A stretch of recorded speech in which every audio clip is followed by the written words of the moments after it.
Let me first start like I like to do these days and should be doing and say, hey, Smooth, how you doing today, man? Yeah. Let's get here and just talk some 49 football, all right? A Niners!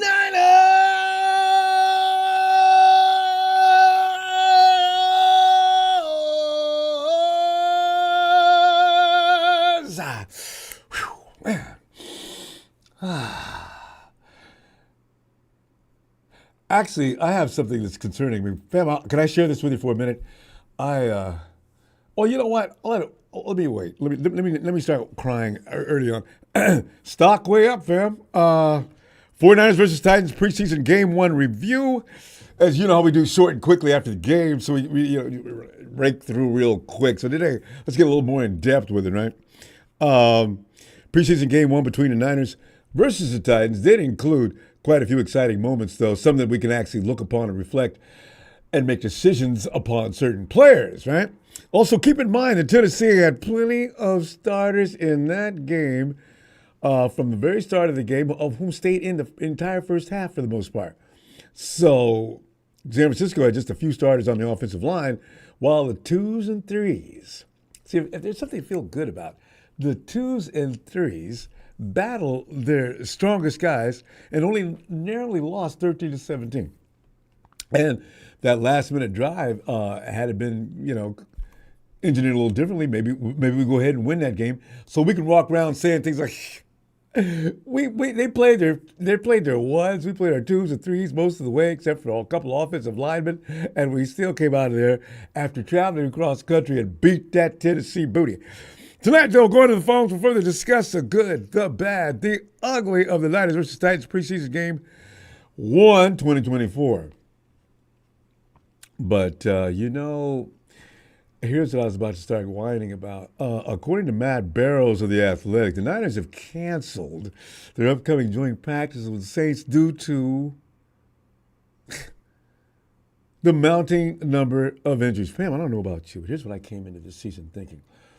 We failed last season to climax what has been a long thing by not coming out of there with that Super Bowl. Now, here it is. We've got to extend ourselves another year of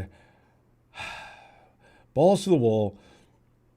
And these poor guys, I was hoping, I said, if the 49ers can just get that Lombardi up there, shut all these idiotic, don't know what the hell they're talking about people from other teams up, and then we could recalibrate, reboot, go into next season, cruise through this season, maybe win 10, 11 games. That's no need to go to the playoffs, not really, but you go to the playoffs.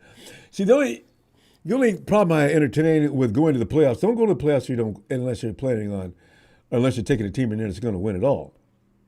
Otherwise, you come out looking like Dallas, LA. Who's some of the perennial teams that make it the playoffs every year and come out early? I say Green Bay, yeah. Dallas, Green Bay, Detroit's a newcomer. Then you got the AFC's got I'm looking at Buffalo, man. Buffalo, you make an appearance every year. The Bengals are another story. They got to the Super Bowl at least. That's it. I don't want to be that. And that's us. We're in that category. Lamar and the guys, although Lamar missed this season, so they didn't make it to the playoffs every time. When Lamar misses out, they don't go in Ravenville. Matt Burrows did report, though, the 49ers decided to scuttle a planned trip to Irvine, California on Thursday and Friday because the roster is so banged up. Oh, unquote. See, this is what I'm talking about. We're sustaining high numbers of injuries. We haven't started yet. We just finished our first preseason game. Guys are dropping like flies. Seems immediately after preseason opener against the Titans, Coach Shanahan expressed concern about the joint sessions at the University of California, Irvine, citing the impact of injuries on the team's ability to participate effectively. Bad sign. Real bad sign. Burrows added canceling the joint practice is a big deal for Shanahan. He said for years that the practices which had been conducted in Denver, Minnesota, Los Angeles, and Las Vegas in recent years, and more important than preseason games. And everybody knew how Kyle Shanahan feels about preseason games.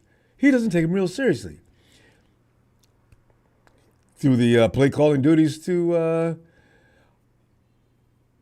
what is that? Kubiak? Yeah.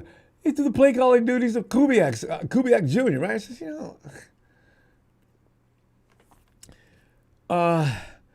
so bad at things seem to be getting. I mean, I just see, because this is from phobias, from being conditioned to see. As soon as the 49ers start getting hurt, they just start falling like dominoes.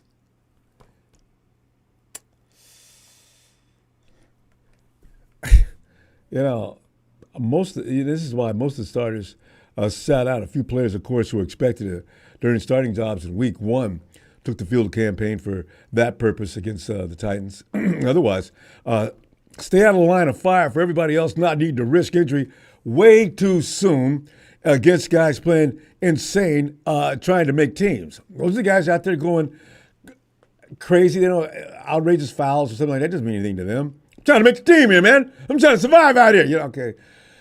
Dude, it's still football, man. Don't be coming out here, man. Chill out.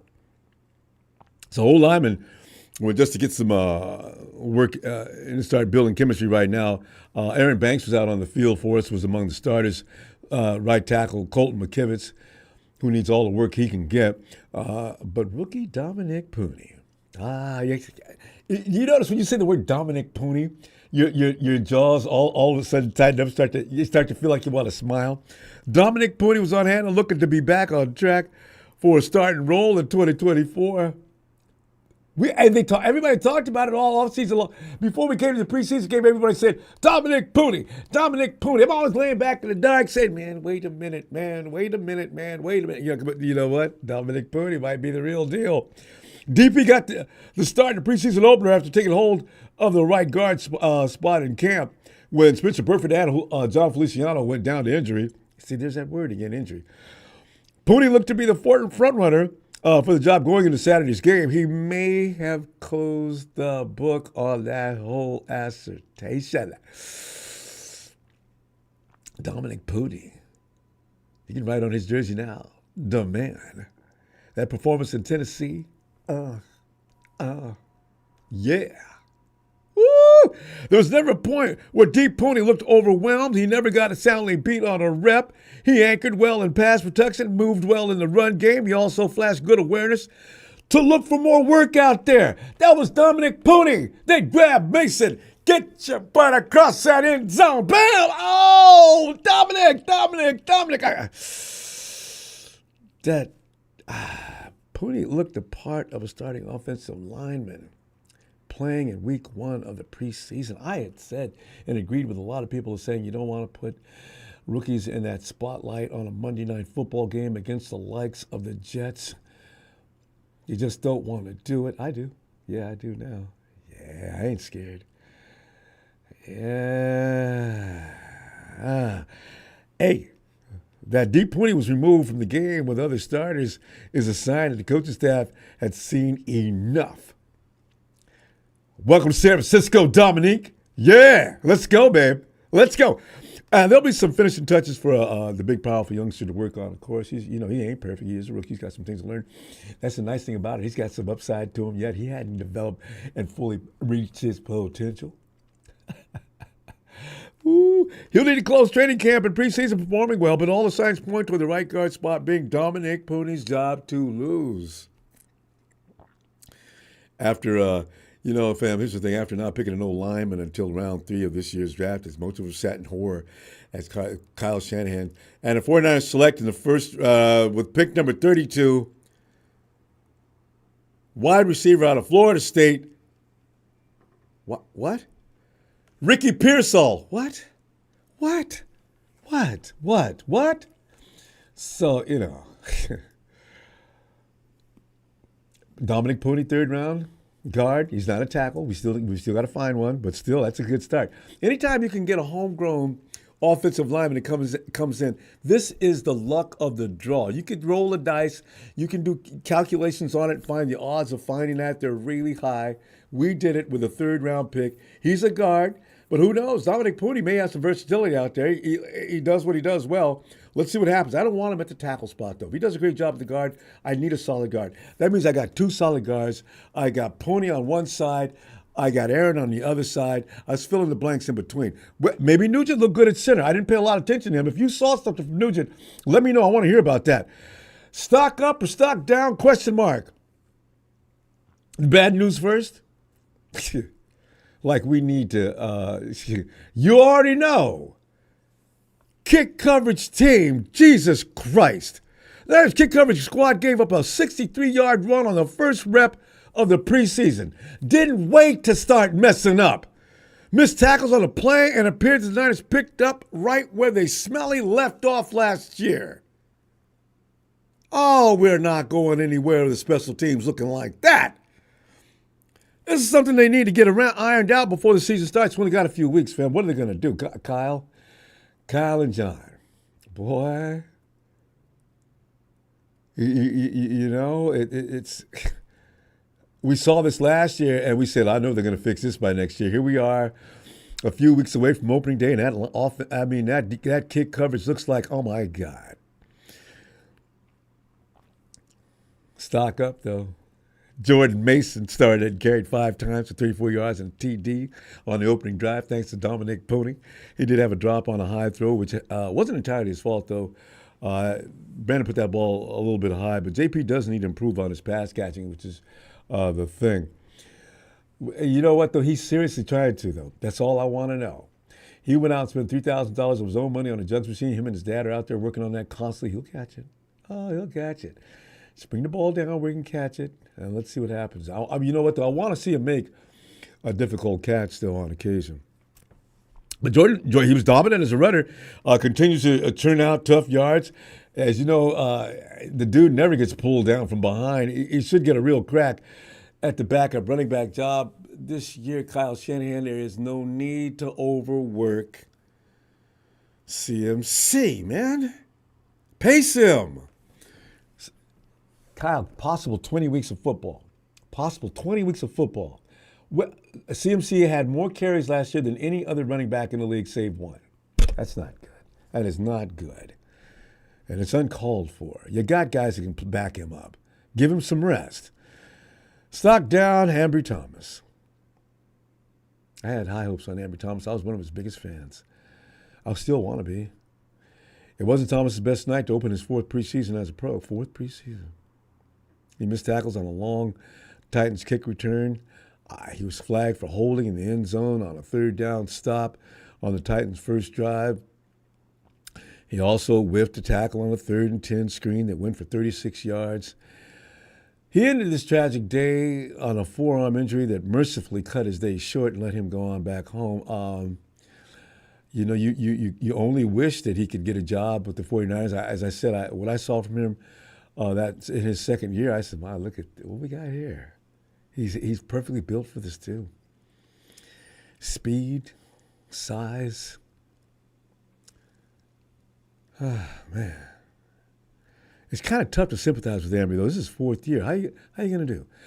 If you're not working on your game on your own, it's hard to feel sorry for you. You don't go 4 years in a situation where you're not have to learning a new defense or anything else and still look exactly the same or worse like you did against Tennessee. I understand that's one game. It shouldn't be taken as a full gospel on who you are, but my God, Ambry. Stock up. Rock your seed. You see, you played a lot, which doesn't usually mean good things about you. The 49ers don't have you sit down early is because they want to see more and more because they haven't seen anything yet, right? Rock was out there a lot. However, not a bad day. He forced an incompletion in the end zone, broke up another pass on the sideline and showed off that physicality of his that makes him a potential contributor for San Francisco in case we really need. Oh, you know what I love about Rock You-Seen? The name. Rock You-Seen. That just sounds like the kind of guy you want on your team, you know. Stock down, poor Matty B, man. It was a tough night for Matty B. He didn't enter the game until late in the second half to begin with, where he was running behind the 49ers wannabe old line. If you got a suicide, which you go ahead and tell me, give me the ball and try to run behind those guys. He didn't find much room to move and didn't gain a single yard on 6 carries. He also fumbled late in the contest. Oh, Matty. Oh, Matty. Good times have rolled on by. Matty B's chances of making the roster were already slim, and yesterday made him almost, that joke about Slim and none just, boy, Slim just left the building. Hey, stock up, Kalia Davis. Davis has a chance to contribute to the D-line rotation this year. We've been waiting for that. He is the guy you want. He's huge. He moves like a linebacker with all that size. He came up with a big tackle for a loss and a sack, where his effort allowed him to clean up after some heavy pressure. Kalia has a ways to go, of course, before he earns a rotation spot on game day. But showing out against an opposing offensive line, Kalia. I know your mama was clapping, but hey, let's go, Kalia. Do it again next week. Do it again. Show everybody you're serious. Linebackers, stock up. It's a good night. It was a good night for those linebackers. And who was Curtis Robinson? Remember during the game I said, who's Curtis Robinson, guys? I forgot Curtis Robinson's been with us for a while. Curtis Robinson was doing work. Oh, my God. D. Winters, Jalen Graham, Tatum Bethune led the team in tackles. And he came up with quality plays throughout the game. We picked up Devondre Campbell as an insurance policy. And it looks like he is supposed to start alongside Fred Warner for all the reasons why we brought him over, paid him money, said, Devondre, get this done with your all-pro self. And we're still homegrown, fam. We're famous. The 49ers are famous for getting linebackers. I'm looking at Graham and Winters, and I'm thinking Curtis Robinson, I don't know what the hell's going on with him. I didn't even know who he was. Bethune is coming in looking promising. Fred, you got a lot of, man. Hey, didn't we have D. Winters at the mic? Fred! What's that? Oh, Fred, I was waiting for comments from you somewhere on the media, man. I didn't see it because I know Fred appreciated D. Winters. That third spot is very much up for grabs, old fam. It isn't clear which player is going to secure that job. There's also a chance whoever the Niners wind up cutting from that core catches on and probably goes and gets a job elsewhere.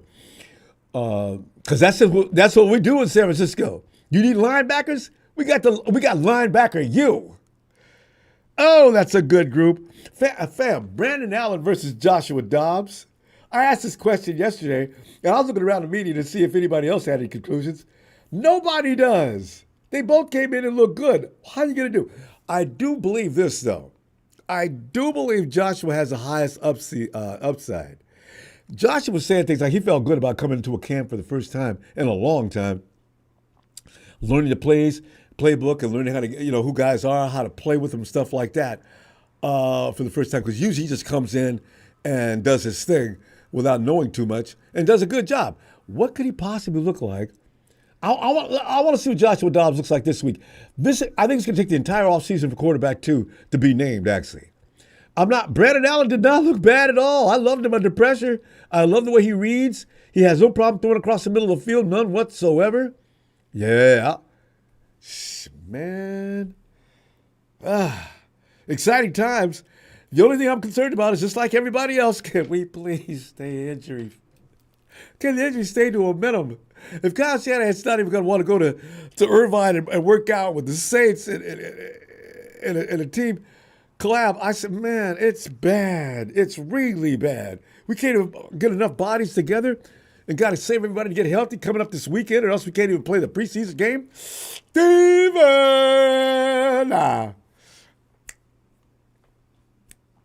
Steven, he's probably got a little scar on his arms. She's a daddy's little girl already. So what's going on, Ronbo? Yeah, Steven, man, I'm looking stock up, stock down, and I don't know, man. What are you thinking, man? I got Kalia Davis in the rotation. I don't know what to do between Josh Dobbs and Brandon Allen just yet. Ambry Thomas is about the only decision that's easy to make. Ambry, you ain't making this team this year. Unfortunately, you've had 4 years to get it done. It's so funny because I don't really feel like talking about the special teams. But go ahead. Well, it's because Ambry's fast. Like, that's the thing. He's fast at the corner. And I'll give him that. I won't deny that. Yes, but he is. 4.3. He's a 4.3 runner. And I think, Ronbo, him catching that interception in that crucial moment about 2 years ago was what saved his career. Yeah. I think he probably would have got cut Yes. that year. He was having issues that year. He just all of a sudden snapped Yep. out of it. Mental. And then he caught that interception in prime time, and it switched his whole momentum. It switched his stock. Against So- OBJ. Not just Yeah. anybody. OBJ. Okay, probably the greatest wide receiver since Randy Moss. Dude was my hero Modern from day. that point on. Yes. But I think stock up for sure is going to be Malik Mustafa. Oh, We've easily. got, Yeah, I didn't even mention it Brad because Allen. it just goes without saying. Detroit Exactly. versus everybody. Then we got the degenerates out in Detroit. Yeah. No, So just, drinking nothing but leaded tap water, but it's all good. you know, it's Detroit. But anyway, give me some more stock up, stock down. So J.P. Mason, his stock is way up. You can't change my mind about that. He And took this nobody's gonna offseason try. serious. He saw CMC. Elijah Mitchell stock down. Who else? I would rather see the lineup of CMC, JP, and didn't we sign Tevin Coleman back? Or was that just a fever dream? I've not heard anything about that, but if you have, and I just haven't read about it yet, I don't know. Is he? thought Tevin Coleman about a month ago. Yeah, Well- no, I think we picked up Tevin Coleman about a month Well, he'd ago. have to be. His name should have been mentioned since a month ago, though. But anyway, we'll see what happens. Yeah, do you still trust and believe in Tevin Coleman? Because I'm not cutting any of the youngsters to keep him on the roster, though. I mean, I wouldn't. I would rather swap Elijah Mitchell. Anybody. Hey, Steven, it's Patrick Taylor, not Tevin Coleman. Tevin Coleman's still a free agent. Sorry. Yeah, hey, thanks. Oh, okay, Yeah, cool. it's from Green Bay, Patrick Taylor. Yeah, tall guy, right? Yeah. We picked up our prime punt returner, which I'm really happy about because we needed someone to replace that shoddy ass Ray McLeod.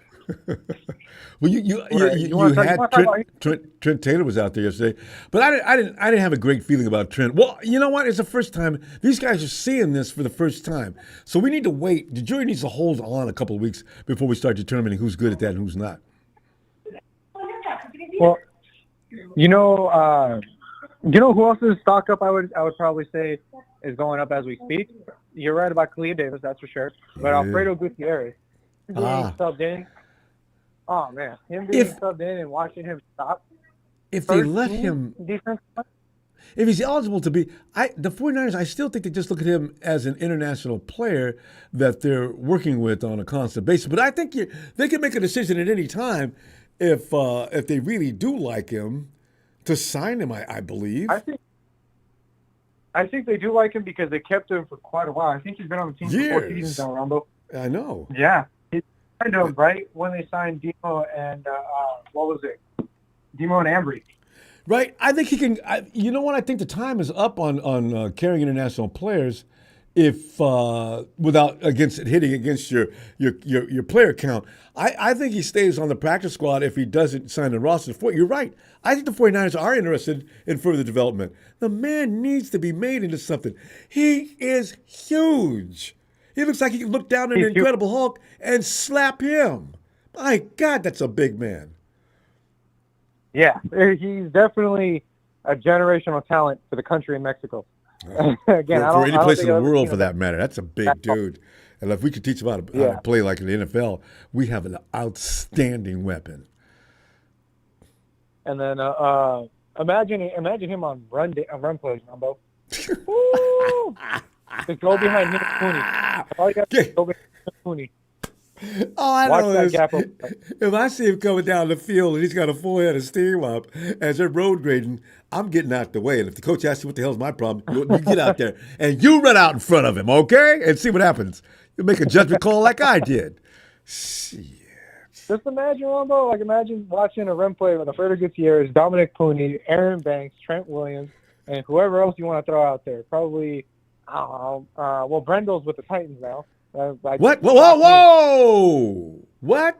I swear to God, I think Brendel is with the Titans. And they were talking about it yesterday, saying that they switched them positions all over on the Titans offense.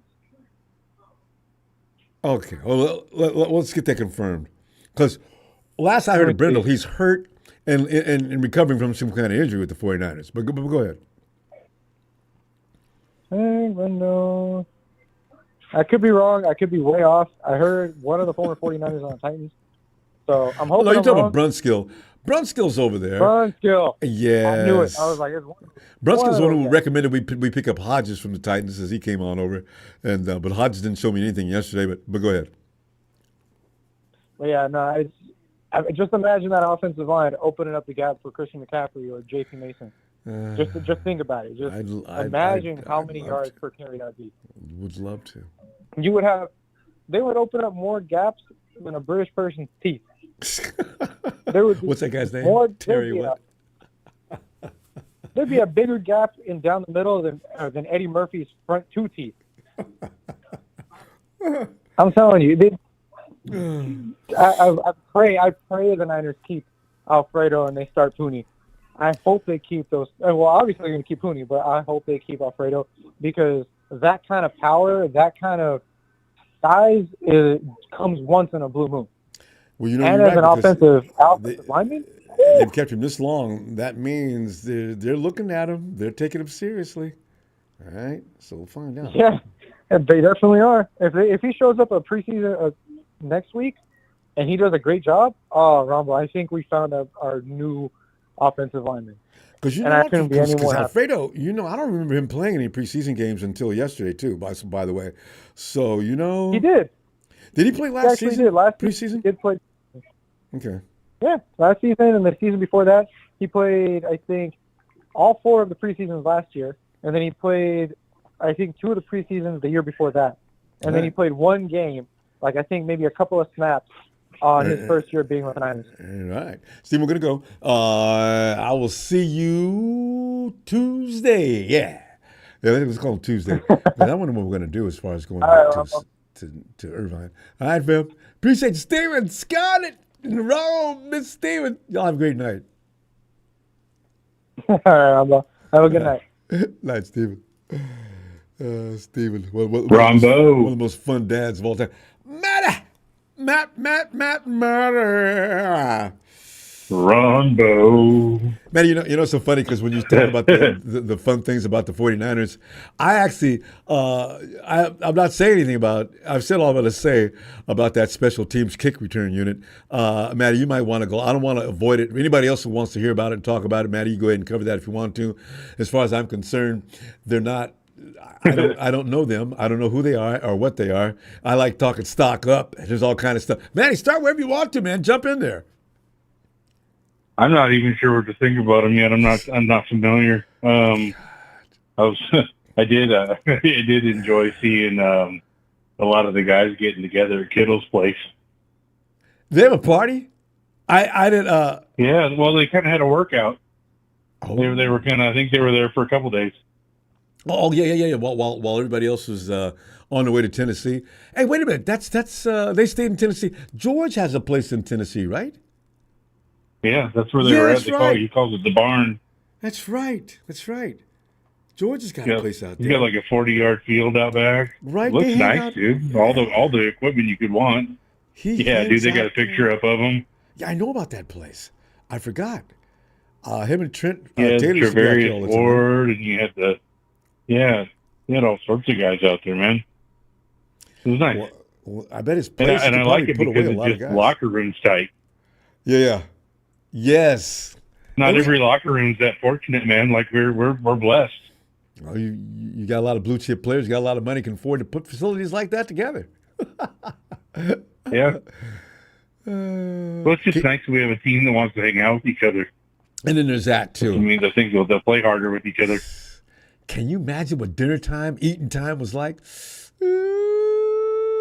Yeah, seriously, dude. Damn. Yeah, no joke. Party time. Yeah. Can't remember where I saw the picture. I think it was Instagram. You should probably. I forgot sure George has that posted. place. It's been out there for a long time now. So yeah. Yeah. You should check it out. And then I'm stoked about Puni, man. I really am. Yeah. I think it's a really good addition. That was a good move. At least we got one offensive lineman in this draft, because we wanted more. Ricky Pearsall, no. But Dude, him with we'll Trent. see. We'll see what Pearsall looks like. I'm sorry. Go ahead. You know we're not going to let Trent. Trent Him Williams? and Trent together.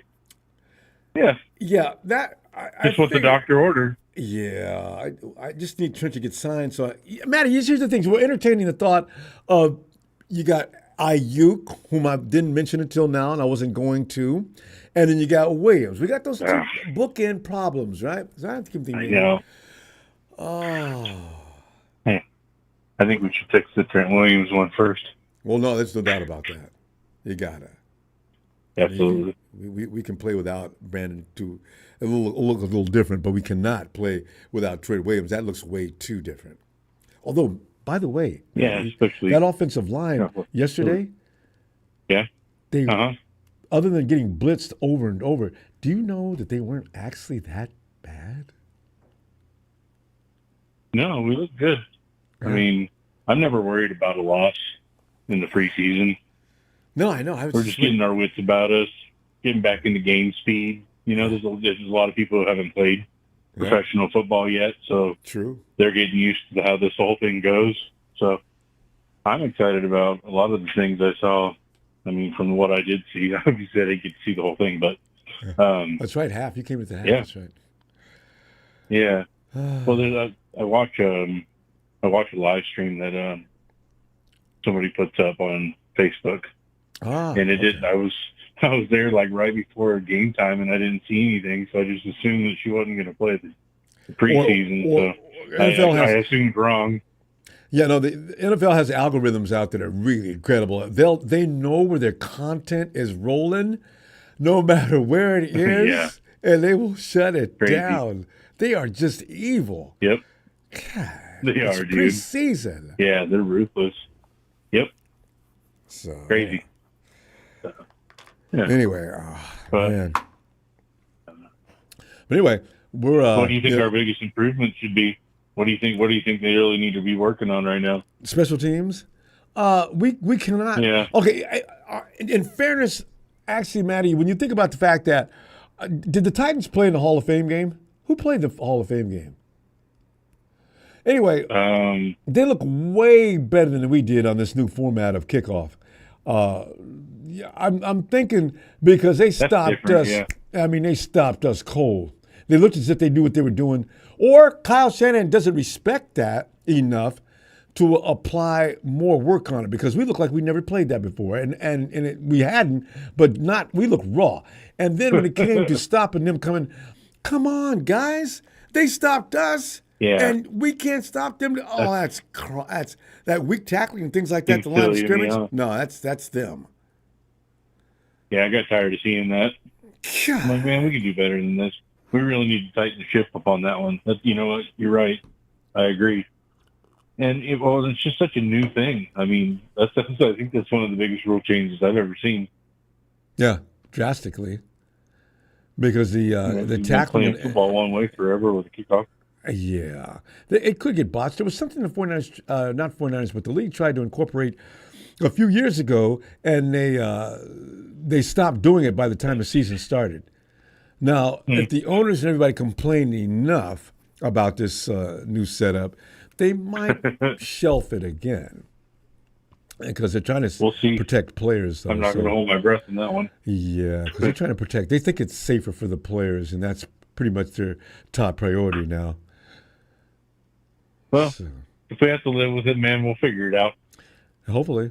I think, I think so. We'll get it figured out, man. I mean, you have to. You have to. I want to see what Debo looks like against it. Also, Juice. They're pretty much going to be candidates to run on that, too. Yeah. Yep. We'll see. We might be better at it than we saw yesterday. I agree. I think we are.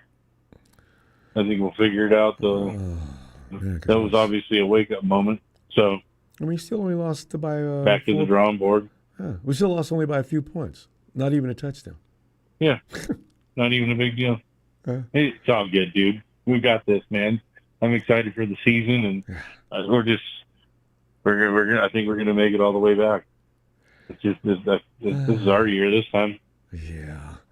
Injuries settle. I mean, if we could just get away from getting hurt. Oh, we got too many guys on laid up. We'll find out. Yeah. A lot of times we do get hurt in the beginning of the season, though. In camp, we usually sustain a couple of injuries. So getting back into the rhythm of things. Yeah, because man, I'm As just long as worried they're about, minor, it's all right. yeah. I'm just worried about these long seasons we've had back to back to back to back. We don't get an ample amount of rest every year. That just kind of worries me.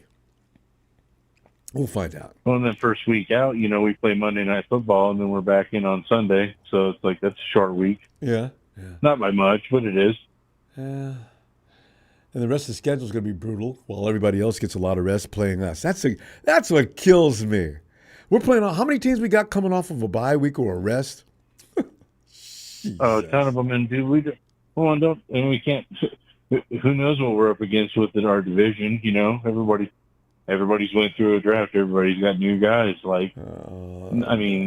much as I hate all the teams in our division, you got to watch out for all of them. You really do. Oh, man, we're going to go. I got to talk to this guy. All right, buddy.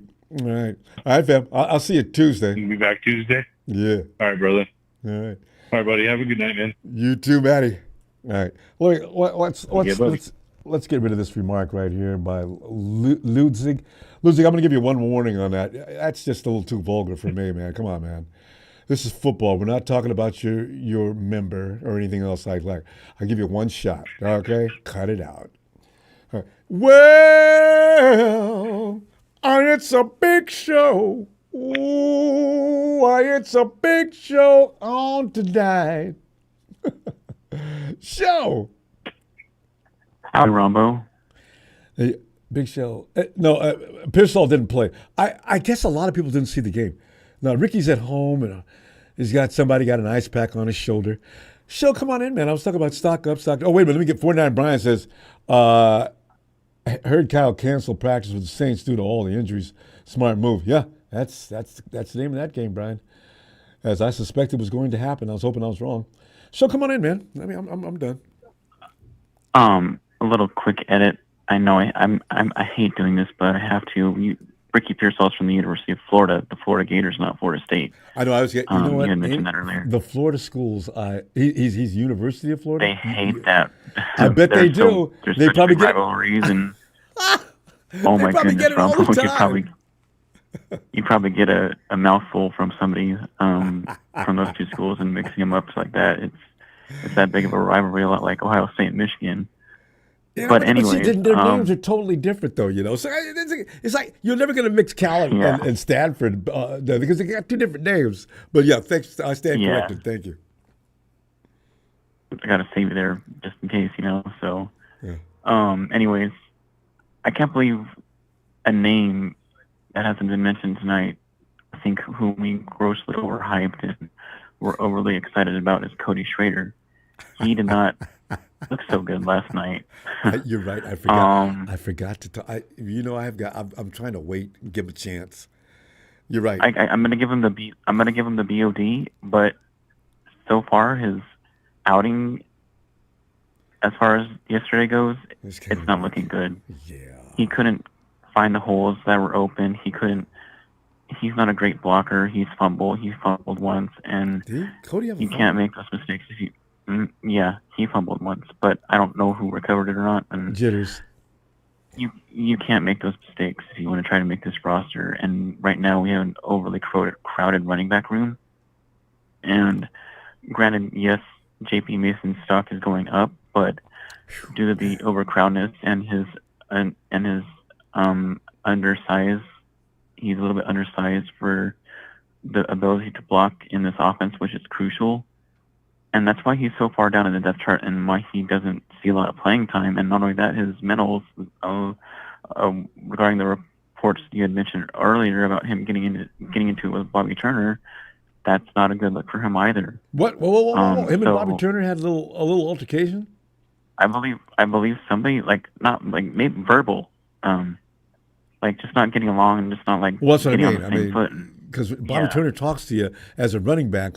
Even guys older than Schrader by a lot of years hush and listen. Mm-hmm. So if Cody was giving him any feedback that wasn't positive, I can't imagine what he was talking about. But No, I'm talking about Jordan Mason. Oh, I thought you meant. I'm talking about Jordan Mason and Cody. Bobby. No. I'm talking about Jordan Mason and Bobby Turner's relationship issues. Oh, really? Maybe that was yes, the problem last his- year too. Yeah, you had brought that up earlier, a while ago, about their scruffles that they've had and not being on the same foot. And granted, his stock is going up from since last night and last night's game, but Well, Jordan probably wants to play. I think he might so be. I can see that. Yeah, be a of problem course. when you arguing with Bobby. I could also see us being a possible trade candidate like we did with Breida. You know, he's not. I don't see him being the number 2. They drafted Garendo pretty high, and yes, they drafted Garendo pretty high, and yes, he's dealing with an injury right now, but I still think he has the upper hand of possibly being the number 2, along with Patrick Taylor, whom we're not talking about either. And do you like Patrick Taylor? Is he? Yeah, somebody you'd he move spent up the on? last 4 years on special teams and on Green Bay, doing very well for them, and also blocking for Green Bay as well. He's a great blocker, and also he can catch passes out of the backfield, and he just look out for him. Okay. I've been touting him for a while now, ever since we signed him, and so I think he's a little bit better than Cody Schrader. Cody Schrader's on his way out, I think. So come on now. Let's wait 2 weeks. Stocks that are also up are Frank Darby. He really impressed me last night. I would not be surprised if he beat out Ronnie Bell, who's had a lot of issues in last night's game and is clearly having a tough time moving up the depth chart and making a 53-man roster, and even seeing time and playing games in the regular season. Frank Darby I'm looking forward to seeing more of him, honestly, because I think he'll be our 6th or 5th receiver, along with Chris Conley, who's doing quite well and did quite well in the Super Bowl for us too. You know, I agree. We're gonna find Chris Conley. It's a no-brainer with me. Conley made the team already. Everybody else is. Yeah, I agree. And Frank Darby's right up there with him too, I think. Offensive line, Puni obviously is the man of the hour. I believe I didn't see that. if he has another game like last night, the final 2 weeks of preseason, then he's going to be probably starting at right guard. I think it's a done deal. And our linebacker depth. Oh my goodness, I'm excited about D. Winters. He will do just fine in the eventual departure of Fred Warner and Trey Greenlaw when they decide to either hang it up or we can't afford them anymore because they're due for contract extensions here pretty soon. Yeah. Or Fred Warner's due for a new deal, and Trey Greenlaw as well. So our linebacker depth is looking pretty promising as well too. So I'm comfortable should we eventually move off of Fred Warner and Greenlaw. D. Winters can fill one of their spots, and should we draft another linebacker? Who was the other linebacker we drafted? Was it Graham? Is it Jalen Graham that his name is? Jalen Graham is right. He came in with D. Winters. Yeah. They were the dynamic duo last year. Did he play at all last night? Yeah, he was in the game last night. Yeah, he played. Not bad. I'll have to go back and he watch didn't look him like D. before I Winters, talk about it. but he didn't look bad. Yeah. So and that's a bright future right there at our linebacker spot. And Tradition, I'm Joe, sort of we torn. always have linebackers. I don't know Yeah. why, but we've always got quality linebackers. we just need to learn to start drafting tight ends like we used to be able to for some reason. We kind of, after George Kittle, we all of a sudden can't find a way to draft tight ends anymore. Did you Our see tight him? end room depth kind of scares Somebody me. tried to tell me that Saubert was having a good game. I said, well, I wasn't watching the same game. Sauber's a great blocking tight end too. I wouldn't be surprised if he's number 3 tight end. Well, yes, he was blocking very well last night. Because I'm tired of watching George Kittle do all the blocking and isn't even available for pass catching. Why? Because we need him on the offensive line. I said, you know what? That just sucks. I mean, come on. Travis Kelce over there having a wonderful time because they don't make him block. That's why he's injured quite a bit, and he can't stay on the field the way he can. Yeah, like we have trouble drafting tight ends, and that scares me. And we need to improve in that area too. We have no problem drafting receivers and linebackers and safeties. Speaking of which, Mustafa, he's going to be a stud along with Jair Brown, I think. Those are our future right there. I don't know if we'll extend Hufanga, whom I absolutely love, because he's got to prove that he can stay on the field. That's an issue. That's always the case. And usually if you're just at the wrong time, you get done the Logan Thomas treatment. Logan, we think you're a good football player, but we just can't continue. Oh, no. He didn't last that long. That was kind of shocking. Like 2 minutes he was with us. A lot longer than Kim Kardashian and Chris Humphrey's marriage. Are shorter than that, actually. Oh, my God. You know? So we got to go, though. Hey, I'm going to see you Tuesday, and let's see what happens with these. Shout out to Papa Dragons, Ellis, Steven, and all the Tonys out there, and the TNT family. Y'all take care and have a great night. All right, stay safe. Good night. All right, show. All right, let's roll on back to Tennessee, where Papa Dragon is living next door to George Kittle. Papa Dragon. What's going on, Ronbo? Pop, man, this is that time of year when you start looking at your hand. You're sitting at the table playing cards with a bunch of fiends, especially if you play poker. I don't play poker, but I love watching TV when people playing poker, and everybody's watching each other more than they are the cards. I said, what does that tell you about this game? Who's got the best BS face on the table? But, Pop, man. That is a very good expression. It actually makes me want to change what I want to talk about. Go right ahead. Jump on in there. That's a very, very good expression. So, we were having conversations in sunny Tennessee today about player contracts and why people live where they live, right? Yep. So, when I retired at the ripe old age of 47, one of the first things you think about is where you're going to live, because where you live currently, there's a certain level of taxes that you don't want to deal with. So I didn't want to deal with Michigan taxes. Are they like California? Obviously, I was leaving Michigan. Yeah. Oh, God, no. Oh, God, no. Because once you fall in a certain income bracket, things change for you, my friend. So when you do get to a financial level, where you can sit there and say, you know what, now I can do whatever I want, your income changes because your tax bracket changes. So in Michigan, it would have been very, very expensive because there are state taxes. Well, in Tennessee, there's no state taxes, right? So there's no state taxes in Tennessee. And there's at press time no hurricanes. So that there's Florida, there's Tennessee. So in any case, let's talk about taxes for a second. What the difference is? Apparently, the Pittsburgh Steelers have basically offered Ayuk $28 million. Okay, I know where this is going. $28.3 million. Okay. In order for the 49ers to actually match it, they'd have to pay more. 30 Let me plus. explain. Yeah. Let me explain. Go ahead.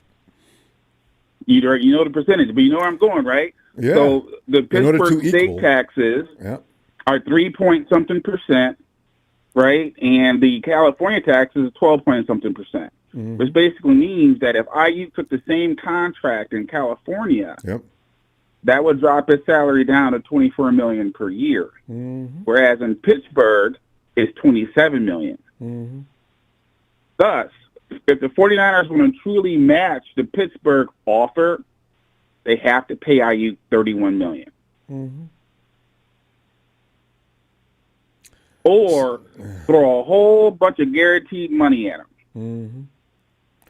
Or buy him 2 or 3 houses and claim a lot of people have his child and work those out as shelters. Because you're right, it's you're going to get scalped getting paid too much money in California. As you mentioned in Michigan, too. And that's what I understand about billionaire owners of football teams. Billionaire owners of football teams that have so much power and money. And the DeBarlo fortune came from real estate. They used to build malls. Yep. I'm really surprised that they haven't built basically like an income-based driven like subdivision for their players. So it basically means that you pay the maximum amount based on what your salary is. Mm-hmm. But as opposed to you paying like California quote unquote taxes for living there, you pay, maybe, I don't know, a certain percentage less, maybe 10% above building cost, Mm-hmm. which they should be able to get that out of a player who makes almost a minimum. Yeah. Now, obviously that's a slippery slope just because, you know how it is. It is people come from different walks of life. There'll be But some, you're right, but it there'll be some behooves the people grilling 49ers on to the look front porch. into that type of thing, though. I mean, for players, because you're going to lose players like that. We lost that guy that went over to the Kansas City Yeah. Chiefs. Like safety? Oh, hell no, man. I'll go to Seattle, Washington, Right. and pay taxes where I can have some money of my own instead of the government getting everything I own. So. Yeah, unless they even the playing field, because right now the playing field isn't even. Yeah. I mean, you know me, I don't like to make excuses No. because I already know that a lot of times in the 49ers play, like a lot of you guys, a lot of fans will complain that the refs are against them and Yeah. all this other BS. I'm telling you. It's No. The way that they're not. The way that the world is against them. Refs are against The way of the world. The fact that they don't get as much rest. The fact that they live in a poor, they live in a messed up income situation Yep. as far as like taxes goes, the travel, the rest. There's like a lot of disadvantages that the 49ers have to actually overcome when compared to the rest of the league. Like the simple fact that I believe that the Baltimore Ravens have like over 31 days more rest than the 49ers do. Mm-hmm. Right? It just makes you one wonder, thing- is that why one they're thing kicking after the crap another. out of the 49ers? Oh, yeah. That's what I'm saying. Is that why they beat the crap out of them late in the season? So it's like, I don't know what the answer is to overcome that. But I think the economic thing, though, is that they're a business. NFL's a business. I don't see why they just don't centralize all the quote-unquote checks or payments. Now, again, it still doesn't make it fair, but at least the tax bracket would be the same. But still, you still got property taxes, things like that. That depends on where you live. Yeah. But to make a long story short, is that obviously there's like a lot of things stacked against the ball club. We have injuries popping up right now, which is just a part of the game. Wise of Shanahan to cancel the double practices, but I still don't get why they seem to be one of the most. Yeah, actually, I do get it. They're one of the most injured teams because they travel the most. I just think they don't get as much rest as everybody else. Well, no. I just don't. I don't know. And they play a pretty hard brand of football too. They don't do the finesse thing. Yes. Like if you compare the injury slate to like the Dolphins, I think the Dolphins are more of a finesse type of team. They don't really go into the big collisions as much as the 49ers do. Oh, yeah. I mean, you can But go home it- as a Miami Dolphin after a practice game or a workout. The 49ers have to go get in the ice tub. They got to go get treatment from trainers. I mean, these guys are playing hardcore football, man. It's a different story. You're right. It takes longer to recover. So here's my solution, but they'll never do it, and the players would never do it. My solution is that they should hire Jerry Rice as a trainer, as head trainer. That's what they should do. He's been one of the craziest athletes I've ever seen. Most of his athleticism came from training. I know. Nobody's going to run that hill. I think You he seen could that hill play- Jerry used to run? Nobody's going to do that all the time. I know. Jerry used to run like. I know they're not, but they need man. to. I They agree. need to do that damn hill. They need to do it. Honestly, Pop, a lot of players are soft compared to the guys we're talking Yeah. about. There's a I lot of guys. understand that, but Kobe Bryant would have killed half the NFL players trying to keep up with him working out too. That's just the way some guys think. If you're I given get Ronnie that. Lott, I get same that. thing. well, I get that, but now these guys are getting more. They're getting more guaranteed money. The receiver from Minnesota, I forget his name off the top of my head. I just had a brain fart. JJ? That dude's got like a bunch. Yeah, he got almost $100 million in guaranteed money, and he was injured last year. I know. Most of the year. So it's just like it's crazy. And the fact that right now, I think that. Go ahead. I was just saying, because I ask God all the time, why you do that for him and I can't get that? I mean, why do you do Right? this to me? Yeah. I do it all the time. You know, hey, if it was me and I got hurt and I had that big old guarantee, but my toe. Yeah. My Whining toe. on every little thing. At home. And they probably put cameras at your house, too. Pop, can we talk to you? Yeah. I'm okay. I'm ready to work out today. Yeah, you were ready to work out yesterday. What? We saw you. You were running around in your backyard, playing ball with your dog. You were on your trampoline you've got in your backyard. You looked like you were leaping up through the sky. I didn't see any limp one time. I was rehabbing. I'm a little sore now, though. The rehab on the trampoline. You know what? It's a very interesting situation, man. Yeah, I feel like It's sometimes very interesting. you need to take advantage of things like that and be a little Right. degenerate, because the fact of the matter is, they're trying to do you too. Bob, you know what? This conversation, I think we could go on for 2 hours doing this. We got to go. We go on for hours and hours. We can't, but we got to go. So, big shout out to the Big Show and to the three Tonys and to my boys, the San Francisco 49ers, the training staff. Big shout out to the 49ers training staff. You guys got your works cut out for you. Really? And, this is, like I said, I don't know if this is what they call the Super Bowl hangover. I don't know if I don't know if it's a curse. I don't know. I don't know, and I'm not being negative. All I'm saying is that, as I've always stated before, the preseason for the 49ers start in September, and it ends in October. We'll know what type of team this team is in October. So if we get there at 500 and we hit our stride and then rattle off like 7 or 8 wins, okay, that takes you to 12 and 5 or something like that. And I'm fine with that. So, we just need to get into playoffs. After that, panic. everybody else is in trouble. All right, Pop. Yeah. Let us continue All right, man. Tuesday. All right, good stuff. Yeah. I love your perspectives on everything. All right, Pop. Night, Phil. All right, man. Good night. Detroit on their knees and blows everybody.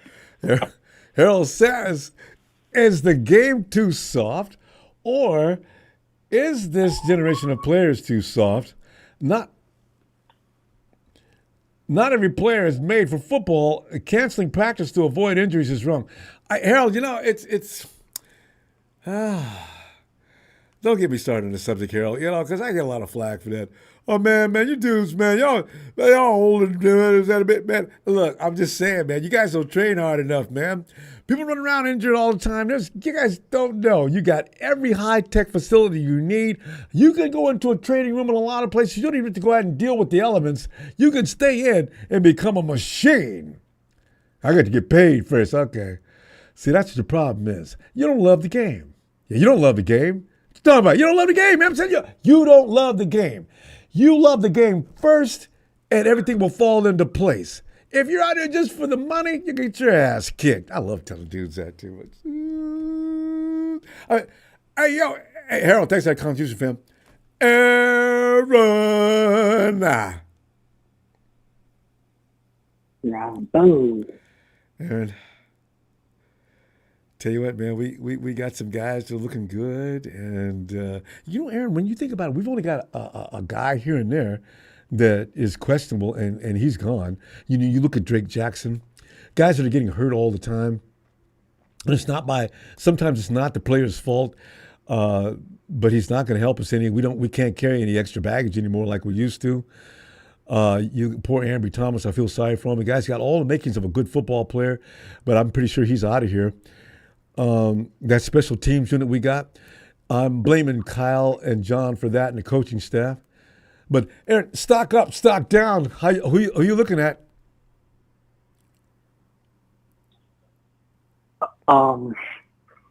Yeah, so stock up is definitely D Winters. I mean, he just flies around the ball. Seriously. And of course, Malik Mustafa. Mm-hmm. And also it's gotta be Khalil Davis. I mean, We need him because that He dude can showed- stop the run. Did you see him yesterday? Anybody can stop the run gets an Yeah. A+ for me. Because I got plenty of guys who can go get the quarterback. Right. Stop that run. He's fast and big. Yeah, I think he's going to be the key this season. Again, though, he's got to stay healthy. He got hurt last year. Came in, I think, one game.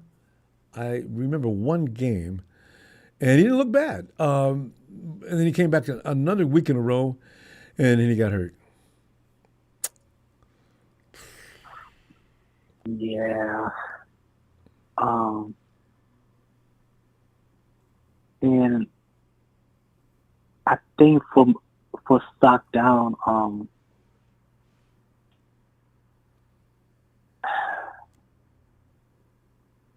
I think for stock down, it has to be Ronnie Bell because he Yeah. dropped a Really? couple of passes. I hadn't thought about the wide receivers.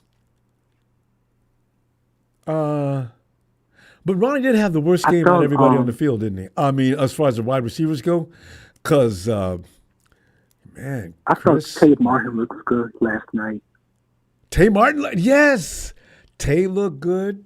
Everybody, he's the only one who struggled. It's a one-game sample, though, and it's hard to draw a conclusion. You need at least 3 games. Because Ronnie may go nuts against the Saints this weekend, but yeah. And also, Chris Conley looked solid last night. Always. You'll never catch Chris Conley not looking good. And Chris Conley plays good on special teams, period. But Chris Conley makes this team. If he doesn't, boy, Kyle and John, there'll be little things put on their windshield underneath the windshield wiper. The hell did you do? Yeah. Conley stays. But yeah, and Stockdale it came out too. Like he didn't even show up last night. I think he made one play, didn't he? I think he made one catch. I didn't really have any impact on the game. I think he made one play. Yeah. Oh, okay. I probably didn't see him yesterday, but I gotta see him more. Well, we all do, and I wish somebody would step up and block so we don't have to completely rely on George Kittle. Come on, late 2. You went to Bama, for God's sakes. You're drafted in the top 5 rounds. Come on. We'll see. He ain't through. He better not be through. Yeah. So, Oh, and you know what, Ronbo? mm-hmm. To be honest, I thought who's the other tight end we brought in? Is it Saubert? Eric Saubert? Saubert. Yeah. Yeah, I thought he looked solid in the running game. Like, I mean, he wasn't he's awful. a real. Yeah, I mean, actually, he's leading the group to play as George's backup, from what I read earlier. But what does that tell you? See, Logan Thomas needed to be the guy because Logan catch, he does fair enough blocking. There's Steve Latu he had 12 yards. So Latu had two receptions for 12 yards. See, that's not bad. He just doesn't, Double A, you know how you see guys in games that become invisible, and then guys that clearly you know they're in the game all the time? There's those kind of players, and then there's other kind of players that are getting things done quietly. But I need guys that really have an impact on the game. As soon as they come in the game, you know it. Jordan Mason, when he comes in the game, you know it. It's just, we'll see. Because we can't draft tight ends. we try, but they end up being like the two. Yeah. But maybe he's going to get better. Well, I'll wait. I mean, I want to pass a final judgment on him. We'll see. And the stock up, is Dominic Puni. Man, he was solid yesterday too. I mean, he's on top of the board. God, he looked really good for a rookie yesterday. My God, he was amazing. And knowing what to do. Look for things to do. Don't just stand there after you make your play. Dominic looked around. Oh, I can help this out. And he helped push Jay Morgan across. I said, boy, look at Mason. Look at this.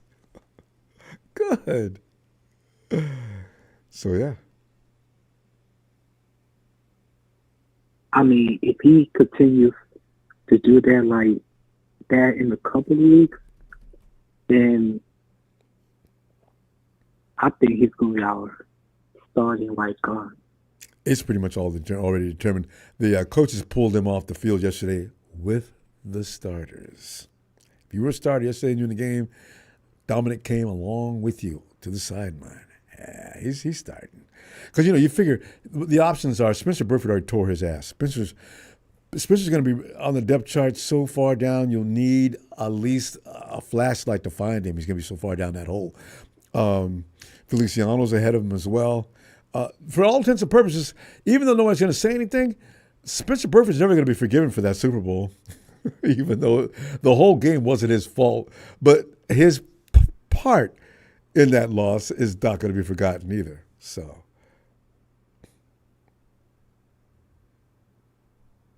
But and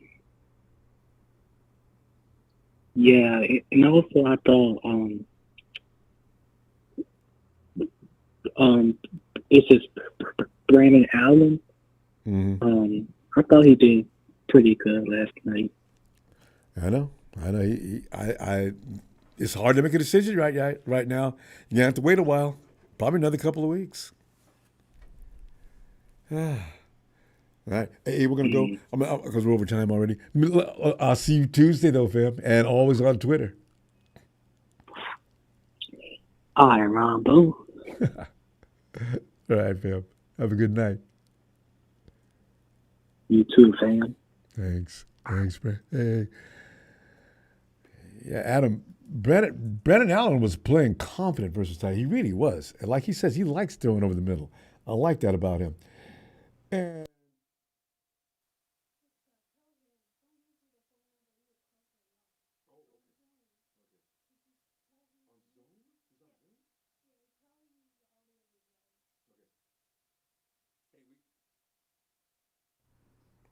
yeah, we have a call on Zoom, 856. Listen, don't use that. Use audio device.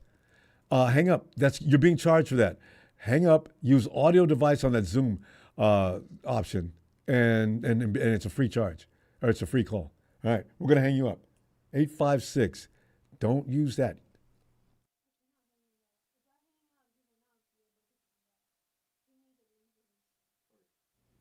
I'm sorry. 856. I'm told you need. We're not gonna hang you up. You need to hang up and go to audio device. Audio device. Use audio device to make a connection. Okay? All right. Charles Diamano Lenore's favorite guy. He is Charles. What's going on, Ronbo? Charles, man, I'm telling you right now, man. I don't like what we're doing as far as the kickoff. I'm really worried about that. I don't know how that's going to get better. I just hope Kyle takes that seriously and comes up ways to make our players look better. We look like butt. And otherwise, Ambry Thomas. Charles, I know you got some opinions. Charles, you've always got some opinions. You have no problem talking about my boy Demo. Well, hey, stock up, stock down. How you feeling? Oh, man, I was so happy seeing D Winters, man. I mean, when he broke through and he stopped the running back in the backfield, Bam! I was like, yes, that's what I was waiting on last year. I wanted to see that last because that's what he was doing at TSU. Yeah. And so He was just a little nervous. It was the pros. He's ready now. Oh yeah. And so him, man, I love his play. But Mustafa, man, and this kid. No surprise at all. Man. He got burnt on one play, but like he got mad and came back and redeemed himself. I love it. He got which play did he get burned on? I think the tight end juked him out of his clothes and made a play. That was Mustafa. They got smoked on that play. But boy, that timed shot. He stopped that first down. Those are the kind of guys we need to put in on special plays. Man. Yeah. That quick was and strong. That was one of the highlights of the game. I remember Tennessee. We have so many penalties. They scored on that first drive because we let them down the field. We let them down the field, and we got penalties, and they basically walked in because of penalties. Mm-hmm. But other than that, I mean, we stopped the run 4 times, I think. I mean, when I saw how our defense stopped the run, I mean, it was awesome. I was so proud of him. I don't know who was in there. I think Khalif Davis was in there. I was getting ready to tell you. I mean, Khalif Davis, man, he came to play. Him and D. Winters. They said ain't gonna be no running up in here on our watch. So I don't know who else was in there other than him. Khalif Davis. He it seems like he plays better than Kendall. Kendall was supposed to be that guy. Yeah. Curtis Robinson. Leverage. He's quick. Do you remember who Curtis Robinson? Do you remember Curtis Robinson? I saw the name Robinson. Is he the middle linebacker? He's been with us for a couple of years. Yeah. I saw that. I said, "Who is Robinson?" I kept asking all game long because every time you looked up, who is Robinson? I can't. What's this dude? Yeah. He played great. Yeah, but who else was on that defensive line that was clogging up the middle? Other than Davis. Yeah, there's some guys some of those guys I don't know because I haven't heard their name enough.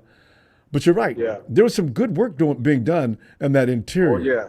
We couldn't get a pass rush. I was looking for Robert Beal to do something. I was ashamed. I was like, Robert Beal. I mean, it seemed You're like from Georgia, Robert. He ran a 4.340 last year. Robert and man, Beal? Yes. I didn't know he was that fast. He ran a 4, either 4.4 or 4.340. He ran that's how fast he was last year. And he's a little light. He needs to put some size on though. Yeah. Yeah, that's why he didn't play last year because he's really light. But I thought coming into this year, he would add at least 10 to 20 pounds and he'd be able to hold his own. He's had all off season. You're right, Curtis. I mean. Yeah. I mean, Robert. Come on, man. Yeah. I'm upset. I'm upset with Robert Beal. I'm upset with Drake Jackson. Drake Jackson. Drake's had it all last year. He got 3 sacks, in the game against I forget what game he got. The Steelers. It was opening day. Yeah, opening day. You're right. After that, man, they shut him out, and he's been a bust ever since, man. But I knew by watching his tape when we drafted him, I knew he was going to be a problem. I knew they didn't need to draft him in the second round. And he was, and you see how mad he was that he got drafted in the second round sitting on that sofa? You could see it. And they called his name. There was no smile on his face. There was no jubilation or whatsoever. I heard he was mad because he was drafted in the second round. I said, what? Okay, he better be good then if he thinks all that way. Oh, no, man. He can't. His problem, he has the same problem that Solomon Thomas had. He can't bend the corners. He can't turn the corners. And when I saw him and I saw Solomon Thomas, when I saw that tape, I said, both of them, I said the same thing. They're going to be busts. Because look at the quality of competition they're playing against. I know that's at the division. I do not want Northern football players. It's funny though, Charles. Nick Bosa was impressed with how Drake had been coming around that corner, though. Drake's got some other problems. I think he's having a knee surgery now. I'm not sure. Well, I mean, they say he's having some knee problems, but I don't know. If your knee is in your heart, you know, it ain't. Then it's going to be a problem anyway. I think he has a heart problem. I think he has some man problem. You know, though, some heart. And Charles, you mentioned that. That's what's going on. I agree, but you know what? I mentioned that a lot of football players need psychiatric help. You know, a lot of these guys, they lose confidence out there when they get amongst the pros and they get to play. Because there was the man at their campus, right? But when you get into the best of the best are all over the place and all around you, and you're trying to win a job amongst these guys, you probably start to question your talent a little bit. If your confidence is not that good, then you probably shouldn't be playing in the NFL anyway. But the thing is, they start to question themselves, have their own doubts, and as soon as that happens, it starts to affect your game. I got a feeling Drake may not believe in himself as much as he should. Yeah, he's just really soft, man. I mean, that's what I take from when I first saw him. I was like, he was really, really soft. Now Bill, he's really surprising because he seems like he's really, really tough, but he can't turn the corners, man. I don't know what's going on with Bill, but we need to find somebody. That's the one. We can find really good linebackers, but defensive linemen, you know, other than Bosa, man, we don't draft well for defensive linemen, man. It's pass rushers particularly. We don't draft well. We picked up a couple of free agents, so I got a feeling we need somebody that can get around that corner. You got Leonard Floyd still over there. Bosa, man. Yeah, you got Leonard Floyd. We need some guys that we draft that, you know, that play excellent and that can turn the corner and that can wreak havoc on quarterbacks other than Bosa, man. Yeah. You're going to have to. The 49ers going to, and that's why they were drafting a lineman in the first round every year forever. But I like Leonard Floyd and Gross Matos. I think they're going to keep things secure coming off the edge. I was more concerned about the interior, so we'll see what happens with that. But if Khalil Davis can stay healthy, and Malik, what's his name from the Houston club, I think we can stop that run. If that happens, the outside will be fine. Well, I think it's definitely going to be better. Defensive tackles are going to be better than last year. I mean, we had Armstead, but Armstead he couldn't really stop a run. He couldn't really stop a run. So he couldn't even stop. He couldn't play. Yeah. That's a biggest problem. So I'm excited. You know, I'm excited about the defensive backs. You know, I really wish Avery Thomas, I mean, he should have been gone 2 years ago, man. But that boy's perfectly made for the position. Speed, length, he's long limbs. I mean, his awareness on Madden, his awareness should be a 25. That's how he plays, man. He don't have it. You know, at the University of Michigan, watching his highlights, I mean, he was an awesome player at the University of Michigan before his injury or before COVID came and he had to sit out a year. He was awesome, man. When I saw his college tape, I said, this kid, we got a gem. I said, if this kid plays like this on our team, he's going to be he's going to be starting. He's really special. He's going to be special, man. So, but remember, Charles, He's inconsistent. Ambridge has shown flashes. That play he made against the Rams and OBJ, ain't nobody going to forget that. He has it in him, but it just doesn't come out very often. You know, his rookie year. I remember his rookie year. I mean, he was awesome. I mean, he was learning, and you know, everybody had high hopes for him, and he had some good plays, and he had some bad plays. But his second year, coming into his second year, I'm like, you know, I don't know what he did last year and this year. Yeah. I don't know what has he been doing. He's not normally, you know, Charles, because we got to go. But the thing is, you have to love this game. Ambry Thomas does not indicate to me that he loves playing football. So we'll, you know. Yeah. Anyway, so but he has the same problem that Witherspoon. You remember Witherspoon from Colorado? Kind of. He has the same problem that he does. I mean, Witherspoon, he was a shell of himself. we drafted him in the 3rd round, and he had some really nice times and some really bad plays. I mean, I don't too many of them. Charles, we do need to pull up though. We're way over time. I'll be back Tuesday, and Charles, always a pleasure to hear from you, so I can tell you about how well Demo is doing. All right, well, you have a good night, Ronbo. Love you. You too, Demo. I'm calling Charles Demo. I love you, fam. Have a great night. All right. You too. All right. Good night. Night. This goes back with me back to Jimmy Ward and everybody else that I've always supported. Usually it's like that guy that nobody else wants to. Everybody boos him, right? I said, man, come on, man. Jimmy Ward could play some ball. Let him have a healthy year. And lo and behold, hey, Justin. It was good. Justin, man, the 49ers are good. Justin, it's so funny, man, because I figure we're not gonna be sick all year. We're gonna be okay. I keep thinking that.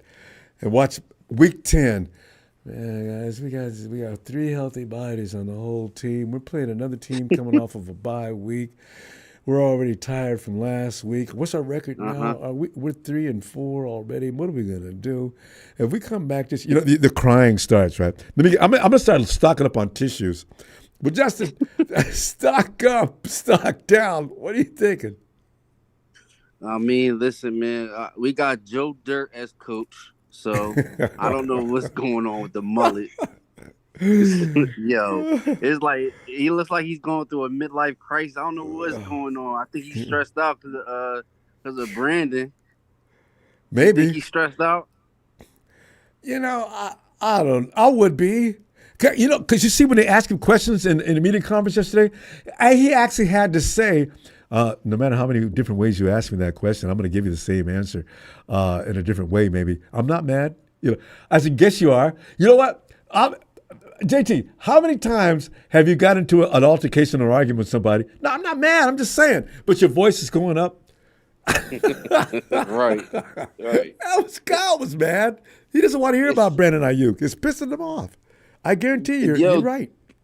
Do you think it's personal? Do you think this trade is happening because he feels some type of way that BA wasn't falling in line?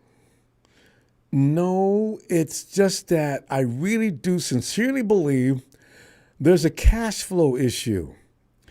And players who want to play for the 49ers, if you're in California, you're going to ask for more money, but it still has the same impact on the cap as it does in states that are not paying taxes. Right. I really, I don't know how the Rams are dealing with Shohei Ohtani. I really, wow, what kind of tax is he paying? Because when you start getting into those really high level salaries, I don't know how they deal with that. You start losing near half of it. So right, yeah. Now that makes sense. So I think it was Grant. Grant broke it down, and I was like, that makes sense. Like why he would want to go to Pittsburgh, because it's gonna leave us with nothing. Which is, I mean, I'm happy for him, but we got to figure this out because your man, what's the rookie? Pearson can't even take the airplane with us. he can't even get off the line. I don't know what's going on with him. Oh, he's tender. I got into it one of some Niner fans are very delusional. I got into it with one of them on IG. Easy he to was do. Just so going crazy on me, and I told him I would love to make a bet. I don't think Kearsar's gonna be a bust, man. Well, I'm thinking toughness is my thing though. JT, I feel like he could probably play because from what I've seen of his tape in school, he can play. But I don't know if he can endure the NFL. Everybody can't play in the NFL. We've already seen that. And not because of their Dante Pettis. I was watching him in Chicago today. Dante Pettis looks like a player I might want to have back now. But he was a little wussy when he first came to us, and he was stretched out hurt all the time. And, guys get hurt, they start milking it. I think Dante's one of those guys. So, we'll see. I mean, it goes back to what you were saying about the kind of second guessing yourself. that's another. The mental thing is one thing, and then huge. actually, like, if you go look at Brandon Ayuk, he's stacked, bro. He's like stocky. He can take hits, And then attitude. you look at young boy. He's a twig. Yeah. He got to get his weight up. You know, he and also welcome to the NFL. JT, you play ball, man? Can you remember like when you was in like a ninth grader or something like that? And junior high school was fun football and everything. You know, we got up from a hit and it wasn't no big deal. We weren't even supposed to be playing tackle. Hey guys, we're not playing tackle. Put those flags back on, you know. So you have no idea. And then when you get to high school, bam! Oh shit. Yeah. And now all of a sudden, real life. You want to play this game? Okay. Right. Yeah. Did he even run with any of our corners yet? Or is he running with the rookie corners? Like, is he running? Did he go against any pro NFL corners from us yet? Did he run with them? He worked at Tavares. Tavares likes working with him. Yidam likes working with him. He's giving the guys, actually the cornerbacks we got, they like working with him because he makes them work. He can play. I'm just wondering. My question is his toughness, and that's the only thing that worries me. Can he handle it? Because you mentioned Ayuk. Ayuk's the man's man. Ayuk's that dude that the dude knocked him down. Ayuk's grabbing him by the foot. Hey, say man, that's the best you can do. You know, Ayuk's that dude. You know, but I don't know if Ricky is. Right. Would you be okay with? You heard about the Amari Cooper news? Would you be okay with Amari Cooper? Yeah, I have a feeling mentally he might be rejuvenated. But Brandon, he squashed that deal because he didn't want to come over there and be by himself. Yo, why we always got drama? Why we always got drama? Why can't we just get football? Why it goes back to when we had issues with. This goes back. Remember when what's his name, Eddie D, got in trouble with the law and everything. We always we have like football problems. We have off the field problems. You know, we Kaepernick comes in and with his civil rights, it pissed off the entire NFL outside of the community that appreciated that kind of thing. All the owners hated him. He was like public enemy number one to every NFL owner back then, right? And if it's not that, it's something else. It's always something. It can't be a minor problem. Other teams don't have. It's a good point. Other teams don't have the problems. People say 49ers y'all always crying about the officials. Well, Jesus Christ, have you watched the 49 game be officiated? Some of those calls out there are seriously bogus.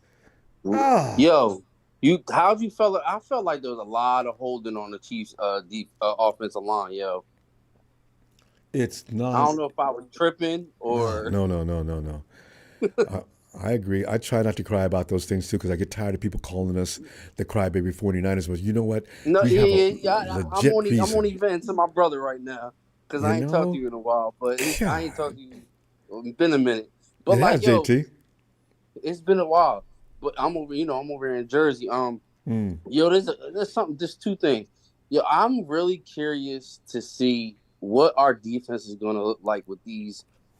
They made we have like a monster, so they put two coaches together. So it's like I'm trying to understand. Like, I don't think I heard your opinion on like, yo, do you really think he should have got fired or blamed for the Super Bowl? Our defensive coordinator, Wilkes. Yeah, I felt sorry for Wilkes. You know, and JT, I said right from the beginning when he came in and Shanahan told him, listen, we want you to accentuate what we do on our program now. I don't want you changing anything. You can add, things to it and twists and turns and some wrinkles. Right. But I want you to pretty much keep this defense intact and add to it.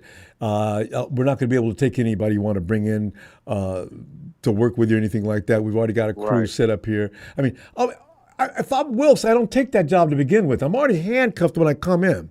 And so I don't want to be down on the field with the guys because I don't feel confident around them, and I hope they believe in me, but I'm not sure if they do. There's all kind of issues with bringing in a coach and telling them it's not your game.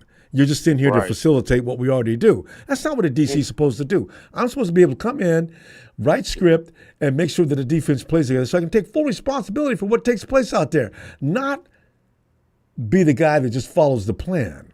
Oh, that was dead when it started. Yo, he did his thing, yo. We stopped Patrick Mahomes to 18 points. And supposed to win. If you stop them from scoring any more than 21 points, how the hell did you lose the game? Exactly, man. I feel so bad. That's why I'm so interested to see what this defense is going to be like. And, I'm excited for all the young players that we got. And but I'm really curious because, to me, Kyle Shanahan's been on a hot seat, but a lot of delusional people, they don't think so. I think he's on a hot seat. For me, I'm putting up my shoes if we don't win this year. Put my fucking shoes up. I can't take this shit no more. Don't be a stranger, JT. I'm going to be back Tuesday. I'm going to try to get in earlier because East Coast time. I know it's late. I'm going to try the best to get in and start getting in early. I've been saying that forever. Got to get it done. Yeah. But good to hear from you again. One more thing before I go. Okay, go ahead. Yo, Colt McKivitz. Am I saying his name right? McKivitz? Colton McKivitz. We need to investigate. I don't know how the fuck he's getting. Sorry for cussing. I don't know how the heck he's getting contract. Is he related to Kyle Shanahan? Because he stinks. They cut him. They cut Colton once, and they brought him back. This is how bad our situation is with offensive line, and we can't find any. We don't draft them, and we can't find them. Trent Williams isn't an original product of the 49ers. Joe Staley's the last premier Hall of Fame player that we drafted on the offensive line that I can remember. Everybody else is usually we somehow get them, and we bring them in from someplace else, and we work with them. But we drafted Ricky Pearsall in the first round this year, and everybody and their mama said, 49ers, we got a first round pick for the first time in 3 years. Get that left tackle now. 49ers select Ricky Pearsall. What is going on? What? Who is this person? I had to pull up the highlights. We need a left tackle if Trent Williams is not going to play forever. No, it's crazy because it's like, are we allergic to linemen? I feel like because over here, Philadelphia, they're allergic to linebackers. Last time they had a good linebacker was Trotter, and then they just drafted their son just now. So I'm cracking on them. Like, name me the last time you had a linebacker, a middle linebacker, or any linebacker. It's like it's the same thing about us. Yeah, because we always got linebackers, premier linebackers. Yeah, no, 100%. We send them to the Hall of Fame. You don't think Fred Warner's not going to the Hall of Fame? And we got 100%. I mean, you just look at we 1, 2. Actually, LeVar Bowman. So Willis is already in there, right, as of now, right? LeVar Bowman should be in there. I mean, it just goes on and on. D. Winters, that boy may have Hall of Fame written on him, too. Yeah, I can't wait to see that. Chris Borland, if he would have stayed, fiendish. How? Does Trent retire, or he's going to rock out? No, the 49ers won't let him retire. No matter how much trash the 49ers do, they know they better not lose Trent Williams. So here, let me see you Tuesday. Yes, sir. I'll be here. What time? I'm going to be in as early as possible. I'm going to tell you right now, probably I'm going to try to get in before 10 o'clock East Coast time for sure. Okay. All right? All right. Looking for you, fam. Night, JT. Stay healthy. Appreciate you, fam. Thanks, fam. And let's go to Hawksville, the Emerald City man himself. One of the best fisherman wharfs in the world. Is, by the way, Eric, I remember catching a fish from one of those guys, one of those fish butchers back there. I was walking down. I was one of those lucky guys. Thinking, hey, the guy throws a fish. I looked behind me. If I wouldn't have looked behind me, I wouldn't have missed. I didn't know who he was talking to. Fish comes right at me. I guess because I had a 49er cap on. So he's probably trying to hit me in the head. He knows that fish. What? Oh! Come on. I said, okay, I'll take it. God, I love it. Nice. But Eric. Nice. Tell you what, Eric. What's up? Well, let's talk division for a second. The Rams, I missed the game because I was busy doing things that are way more important. And by the way, there's nothing more important. I mean, there's nothing less important than watching a Rams-Cowboys game, but I would have liked to watch it for the laughs. But you do know the Rams did beat the Cowboys in a preseason game. Yeah. They were celebrating like they just won the Super Bowl. Oh, cool. That's I'm looking at Stetson Bennett Jr., the guy I was laughing about last year. So, hey, somebody told me, I see in the chat, somebody said he threw 4 INTs and he still stayed out there. Oh, wow. Well, yeah, we're going to see what happens with that. Eric, funny thing is, did you guys play? You guys played and you beat up against, was that Lamar Jackson and company? Or the Ravens? Who'd you beat up on? Hobart did not play. I know Hobart's the coach now. Okay. Yeah. So you. Yeah. And, by the way, Cody Schrader, you probably heard some remarks about Cody Schrader. You know, Cody never could get in gear yesterday. Yeah. But we're not. I'm not gonna put full judgment on that. We'll wait. I tell you, I was out here listening to Big Show. Oh man, I was not too pleased about that. I mean, Show just went. Show called him everything but a bust. But I want to see more of Cody Schrader. Yeah. If it'll make you feel better, though, Kyle doesn't really take preseason games real serious when he's looking at talents that he wants to keep or not. So Cody's probably still in the mix. Jordan Mason, of course, did a great job. Matt Breda is poor Matty. Matty came in there when the fourth string offensive line, and you figure the 49ers' first string offensive line is adequate when they're all together, including Trent Williams. But can you imagine a second and third string offensive line in San Francisco? Actually, what do you think about your own second and third string offensive line? I don't know if there's really a great offensive line around the league that's not first string. You know, I was so busy hanging out with you guys, I didn't really pay much attention. To be honest with you. Have you been ignoring? Have you not been paying attention to the Hawks? The Hawks are going to look different this year, though. I really do think so. I think it's going to take a couple of years for them to get on their feet, but they could be interesting to watch. It could be a fun team to watch this year. Yeah. And then, was not really the result that we wanted that night, but I tell you, it's gonna come around. Yeah. Yeah, and if anybody knows about that, 49er fans, we know about what it's like to try to get yourself back up on your feet. As soon as Harbaugh left that year, it was days of wine and roses. 2013, 2012, into 2012, 13, 14, and then all of a sudden all that peaches and cream was taken away from us, and we went right down Skid Row. Eating out of garbage cans for 2 years. God, that was rough. Oh. Yeah, now when did Singletary come into the mix? Yeah, that was just prior to 2010, 2011. Where was Singletary?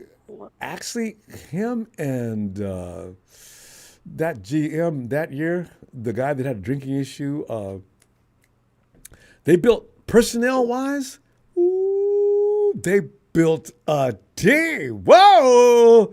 They just needed the right coach. Singletary's a good coach, but he's so much of a disciplinarian. He needed a good OC is what he needed. Mariucci did a pretty good job with him, actually, because Mariucci's more offensive-oriented, right? So, nowadays, tell you what, and you may have this problem coming up, too, with the Hawks.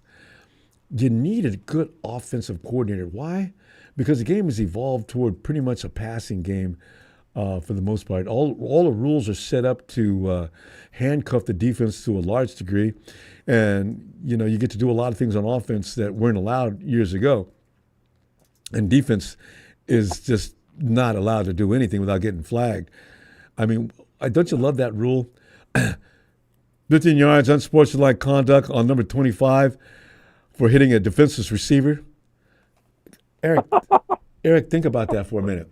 for hitting a defenseless receiver. I'd get thrown out of the game, but I'd walk over quietly and ask, let me ask you a question, ref. What the is a defenseless receiver? He was trying to catch the ball. I was trying to take the ball away from him. That's a flag on number 10. Let me just finish this statement because you're going to throw me out anyway because I got 4 or 5 things I want to say to you. I can just see somebody grab me now and dragging me out before I get ejected. What is that supposed to mean? How am I supposed to play? I mean, put a dress on him if you don't want me to touch him. Oh, God. It's ridiculous. I mean, I can see if I'm headhunting, okay. But if I just hit him in the side and he didn't see me, that was I just don't get it. It's just really rough out there now to play defense. Yeah. So. I tell you, it's going to get better. Cody's going to get better as well because the first game's always the toughest game. Yeah, especially coming into the next level. I mean, he just left school, comes right in the NFL. So I ain't mad at him. He's got to see some more things. He might be one of those kind of guys. I agree. Yeah, I think he's good. But I feel like even me, but probably the biggest Cody Schrader fan out there, I need to see a little bit more to be like totally thrilled. Yeah, because first of all, as I say, Kyle's not going to make a judgment call this week. So Kyle makes his biggest judgment calls in practice anyway. Shanahan, if he had it his way, we'd never play any preseason games. So, yeah. We'll see more, Cody. And you may see a better Cody Schrader this weekend than you did this past first game, like you're saying. Get those first game jitters out, and he'll be fine. Yeah. I got a feeling. Yeah, fine. Yeah, he's going to be just fine, yeah. Can't wait to see him too. He'll develop. All right. Hey, Eric, always a pleasure. I'll be back Tuesday. Let's talk some more. All right. Talk to you Tuesday. Looking forward to it. Night, everybody. Night, Eric. There he goes. Yo, Ellis. Come on, E.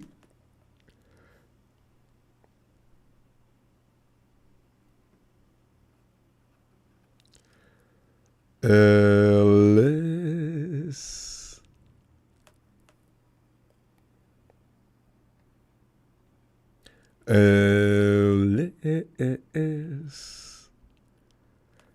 Hey, yo, Anthony.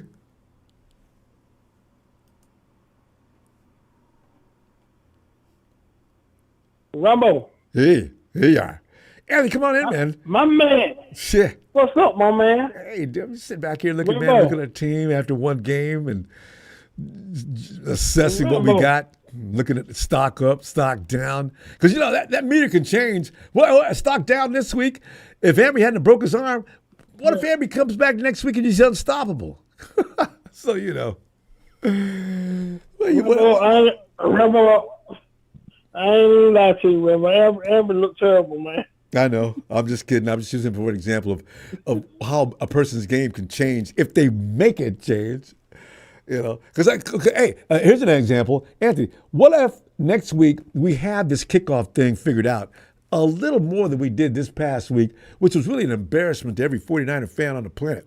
So what if they come in next week and all of a sudden they look like they know what they're doing? And as I say, Kyle Shanahan has not applied enough energy in it.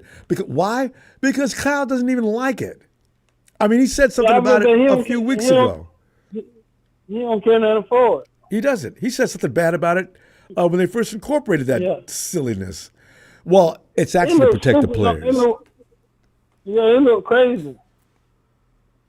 Ronbo, I disagree with what Jet said about Pearson. Oh, yeah. Yeah. For the simple reason, he got to understand, when IU first came in the league for the 49ers, he was skinny. He been in the league for 4 years, man. He had to grow into that body, man. Now he's jacked up. That's a good point. He So was. Pierce got to grow into his body. Yeah. Ayuk was Ayuk lean. been lean. That's right. He was lean. That's right. He was Yeah, a he was jet. lean. He was Now really you look. He big. He jacked up now though. Yeah, he is. Because he not grow.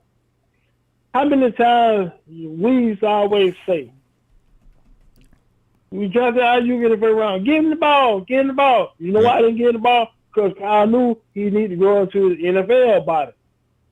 And that takes 2 or 3 years of NFL weight training room workout with trainers. That's right.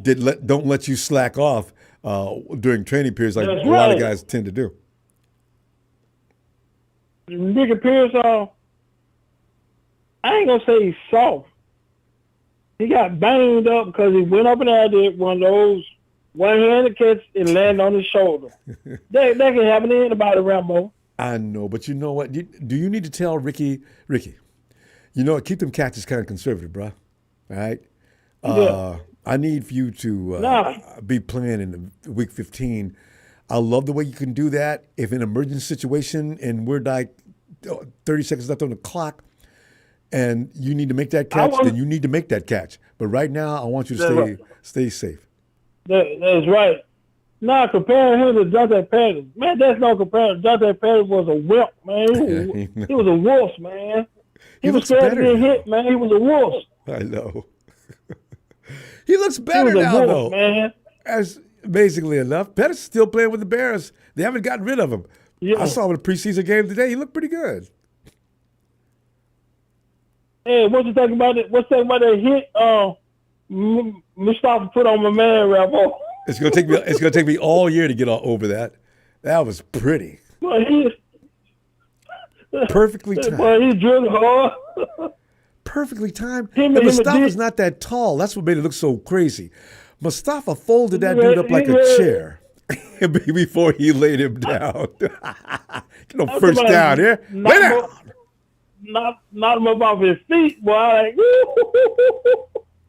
said, oh, boy, we got a beast out here.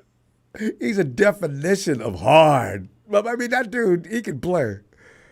Wait till he gets some experience on his belt. Yeah, he told me. He said, when I start coming down for his thing, ain't no turning around. So, you look at him, Bethune. We got some tough guys. Bethune did a good job yesterday, better than I expect him to do. Bernardo Green. Watch these guys. Yeah, and what's called D Winners. D Winner was playing out of mind, boy. D Winner was all over that field. That nigga sideline for sideline and all the chain, boy. He's got speed. He's got motor.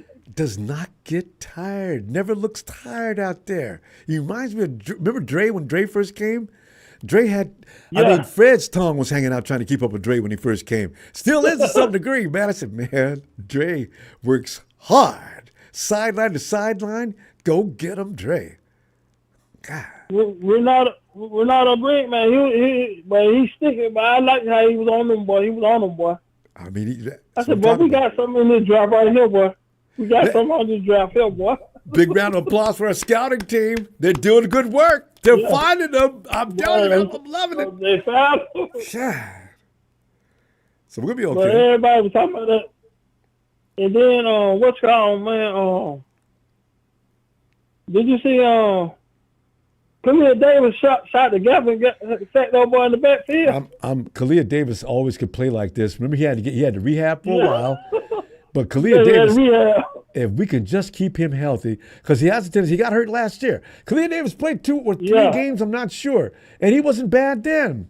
He wasn't great yet, but he was good. He was good. He was holding his own. But, man, I think he's ready now. You know, because the Eagles, he got a sack and a half a sack. See? He's fast. He used to be a linebacker. Yeah, they talking about how quick he is when he get off the ball, so he get off the ball quick. And he showed yesterday.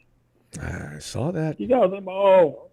It's hard to block a guy like that because he's wide.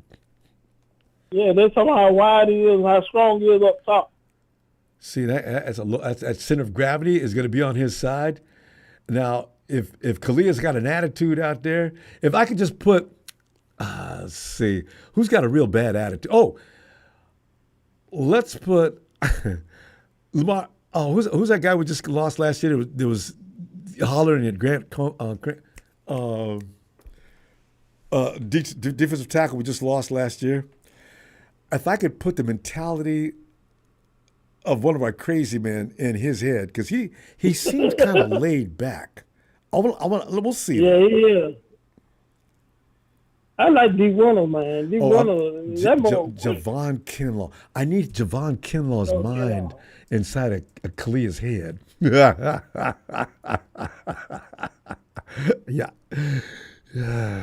He'll be all right. I like Kalia. I said myself, I was watching him play yesterday. I said, man, you know what? And Kyle wasn't even calling the plays. No, offensively? Clay Kubiak was calling the plays. And did he do a bad job in your mind? Because I thought that was Kyle calling the plays until somebody called it to attention. No, that was Clay Kubiak. I know. I knew now. He was doing a good job, too. He was. Because normally, Kyle does not throw the ball. It is vanilla as you can get when Kyle's calling plays. They were calling plays that some of those plays were out of the playbook. Some of those shots across the middle, those timing routes and things like that. That's not all that vanilla. To some degree, yeah, but little slants, no big deal, but still. It's the order in which you call it. He played good. Running Bell, he played pretty good, man. Yeah, he did. He got crunched up. But he otherwise not bad. Kyle said that the air not down. I'm gonna tell you another wide receiver I like. I hope that boy make off the team. Tay Moore was getting off. Chris and Tay, it was their day. See what I did there? Chris and Tay, it was their day. Tay Moore. In college, they would call him. They used to call him Big Clay Tay.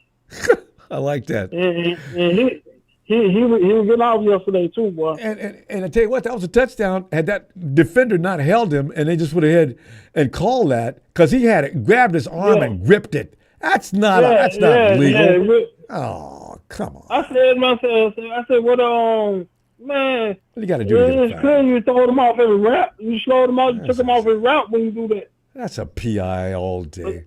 We got to go though, Anthony. Anthony, I'll be back Tuesday, and let's continue. Tuesday. Yeah. All right. All right, Rambo. All right, fam. All right. Good night, Rambo. Good night, Anthony. And let's see if Ellis is ready. Ellis. Does Tomlin think he's got it all in the bag?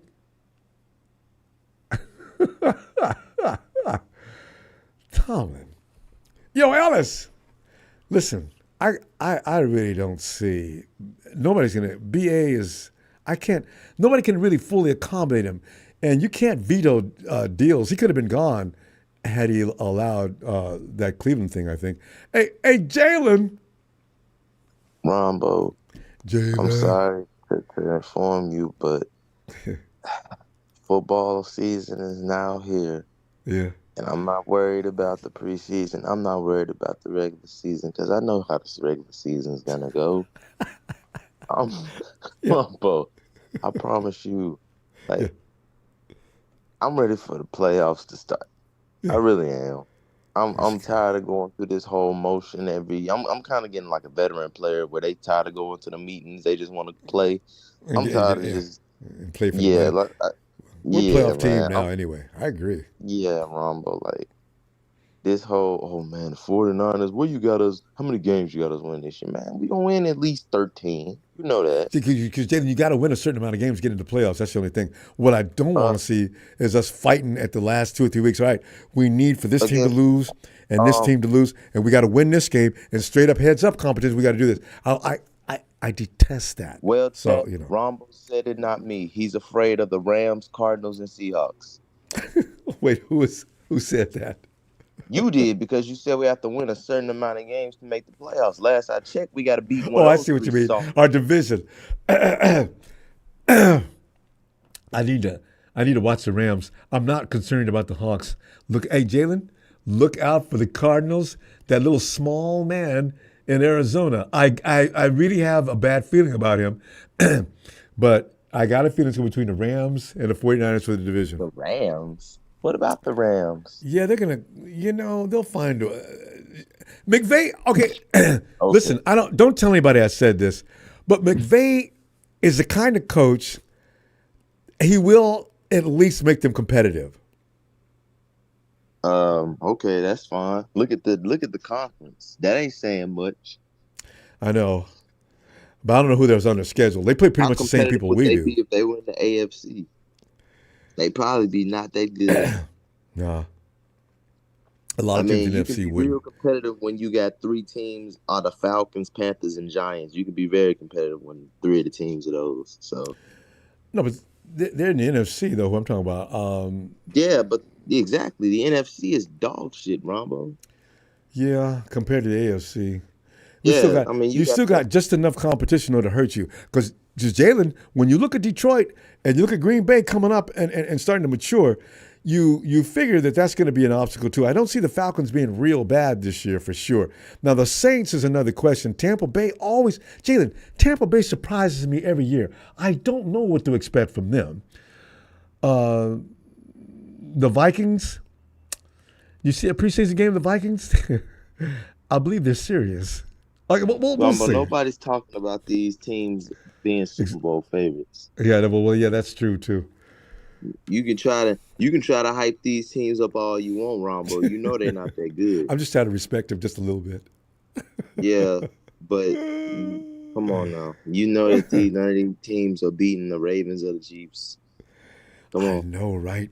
It's a scary. I'm glad we don't have to go through the AFC in order to get to the promised land. You're right. You are so right. Ooh. And you mentioned just two, and don't even mention Joe Burrows, who has a knack for beating up on Patrick. Texans yet. I didn't even bring up Josh Allen or C.J. Stroud. I didn't even bring up the Dolphins, Ronbo. Man, look out! Here comes the new breed. And they got him for how many more years of a rookie contract? At least another 4 years. Well, he just had a year. Yeah, they got him at least. Oh, they fifth-year option. You're right. They ain't going to wait till the fifth year because that's risky. So 3 more years for sure. Ronbo, I just really hope that we get it done this year. No more of this. Let's see how far we can go. Let's be competitive. We gotta get it done, man. I didn't know we had that many free agents coming up. That's crazy. Oh, you don't want to. Don't get show started. I want to thank you for not bringing up how many free agents we got coming up next year. Thank you, fam, because it's depressing, Jalen. It really is. If you don't think about it, you'll be okay. Try not to think about it. Yeah, it's like over 30, if I'm not mistaken, which is you're not. Insane, it is, because we got all these 1-year contracts this year on top of the guys we got. And some of those names coming up next year are some of our frontline blue chip players too. Oh boy, Ronbo. Man, just to think, if a couple of Ronbo, we could be at least 10-time champs right now. I'm not even joking. No, it is. We added this up the other day. Yeah, if we beat the Ravens, beat the Seahawks, go on to beat the Broncos. I mean, Ronbo, we should at least be losing to the Chiefs 2 times. Yeah. That's 4 right there. We should be Super Bowls. Wow. Then we lost to the Rams. We lost to the Eagles. Oh my God. Yeah, no, you're right. We could that's right. We could have ended up playing the Chiefs 3 times, and I'll be damned if they were going to beat us 3 times. I don't know, man. They have beaten us. Who am I trying to fool, right? Yeah. They blew us out when they came and played us in the regular season. We got McCaffrey. I mean, they had to pull the Chiefs off of the 49ers in our own house. And then let's not even forget that game Jimmy G tore his ACL back in 2018. They blew us out then. Oh, that's right. They didn't blow us out. We came back they on blew them. No. I thought CJ was launching a comeback. No, he wasn't launching nothing, Ronbo. They blew us out. They own us, don't they? We haven't beaten the Chiefs since 2019. I don't know. I can't remember anything No, before Ronbo, that. I don't remember the last time we beaten the Chiefs. I'm being serious. The last 4 That's times. true. I hadn't really given that a lot of thought. I can tell you right now, Alex Smith had to be the quarterback. I can tell you that. The last time we beat the Chiefs, Alex Smith was the quarterback. You're right. Well, Cap versus Alex Smith. And Alex came back with nothing but pure revenge on his mind. And we got away. We won that game. That's right. By the hair on our chinny chin. Yeah, it wasn't no beat up. Yeah, we just got away. That's why I use the word get away. Ronbo, what's this I'm hearing about that new kid, Julian Edelman 2.0, Ricky Pisco? What's going on with him? He's at home. His mama's got an ice bag on his shoulder. And bringing him milk and cookies to his bed. Charmin. He what did Kobe Bryant say? Y'all soft as Charmin. So he's Charmin soft, Ronbo. He started to look that way. Ricky's been hurt 3 times since preseason started. 3 times. So basically we got Jalen Hurd all over again. Kid can't stay on the field. Let me tell you something right now, Ronbo. If that kid doesn't play a snap this preseason, I ain't gonna lie, Kyle. Please tell me you did not draft no injury-prone slot receiver. Please tell me. God. Oh, my God, Ronbo. That's already a problem. You ain't even played. You haven't even gotten hit by an NFL player. You already missing all this time. Like, any position that requires an explosive start with the 49ers in particular is going to pull a hamstring. It's going to get serious. It's never something that can get over shortly. It's going to last a minimum of 3 weeks. That's cowing Ricky. There's got to be more. We just can't. Hamstrings are just. We don't have. If these guys are getting hurt with non-contact, imagine when they get a 280-pound man flying at them. They don't know. They don't know how to loosen up. Hamstrings. I ran hard track and field. We went through a ritual of things you have to do. The hamstring is not meant for those kind of explosions. They know it. It's lazy. Jalen, we do have to go though, fam. Hey, Jalen, I'll be back Tuesday though, and looking for you. And I know you're gonna be in a good mood and come in singing. Well, Ronbo, it's football season. Of course, I'm in a good mood. It's football season now. I know you never tell It's us. just it's the inevitable has to be looked at now, Ronbo. It's Super Bowl or bust this year. It was that last year. No, it wasn't. No, it wasn't. No, it wasn't, Ronbo. No, it was not. If we would have, well, yes, it was. I ain't gonna lie. This team is built for the win now. The window is starting to close. It's time to get it done. The window is closed. It's just not locked yet. Like you said, NFC just ain't all that tough. We can still get out. So. Ronbo, but look at the AFC though. I don't think we can beat any of those top teams, Ronbo. Those teams don't say it. If we get there, I feel sorry for the AFC team because this team's got to be mad as hell about that Super Bowl. Ronbo, if you look at the Ravens, Bengals, and Chiefs, they all beat us convincingly. Buffalo. Convincingly. Oh, so God, Bengals. All right. Anyway, Ravens. See you, Jalen. Stop it. I'm gonna see you Tuesday. All right. All right, Ronbo. Me and Nine, shout out, brother. You know I love you. Oh yeah. Niners!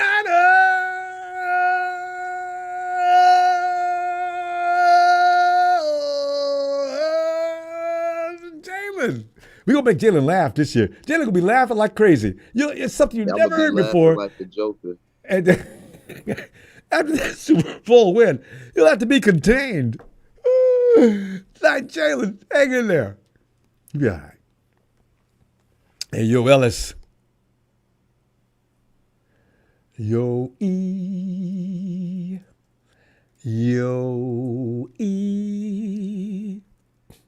Ah, Beto. Bethel. Hey, what's up, Ronbo? Okay, so I was waiting for Brocco. What is it? Brock's name? Brocco Niner. I was waiting for coming in to fool me. Every now and then he does that just to be mean. Yeah. Bethel, good to hear from you. Yes.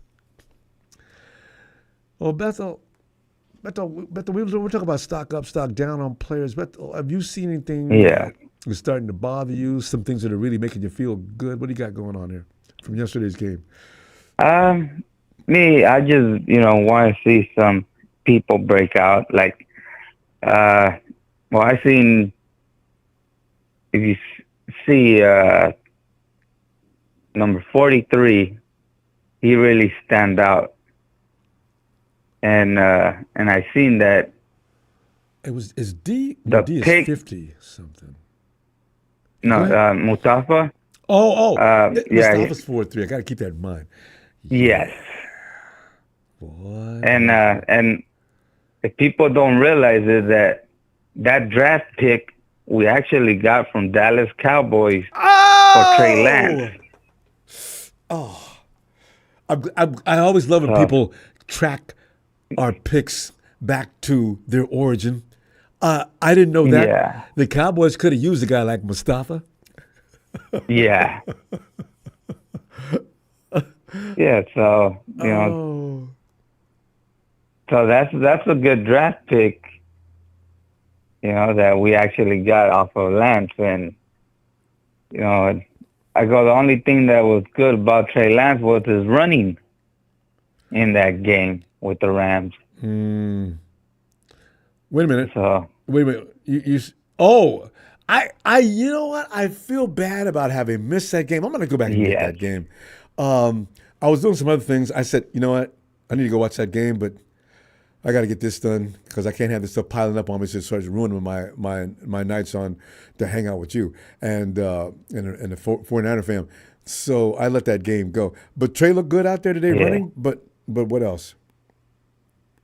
Yeah, he was missing. He was throwing Targets. the ball too high. He missed some easy throws that should have been, some easy stuff. Yeah. So he still needs a long way to go. I don't know if the Cowboys were not training him right or something, but he wasn't doing that good. Oh, good luck to Trey. Yeah. But anyway, well, you know what? It's funny because Stetson Bennett, and I love when guys are proud of their name. Bennett's got Bennett on the back with 3. He ain't Junior. He's Stetson Benson the third. It adds a little more. How do you say? It makes it. It gives him name a little more. It looks prestigious. It looks like he's a blue blood. Yeah. Stetson Bennett the third. It even sounds British, actually. And he went out there and threw 4 picks. Did you watch the whole game? I heard he threw 4 picks. I was seeing some. I was seeing it here and there. Uh-huh. Yeah, it's hard to just keep watching the Rams, especially to play the Cowboys too. Yeah. Oh, yeah. Thanks, GB. Panache. Yeah, that's Stetson. But yeah. So anyway, what is it? It was okay game. It wasn't that bad, but we should have been scouting them. No, running backs. Our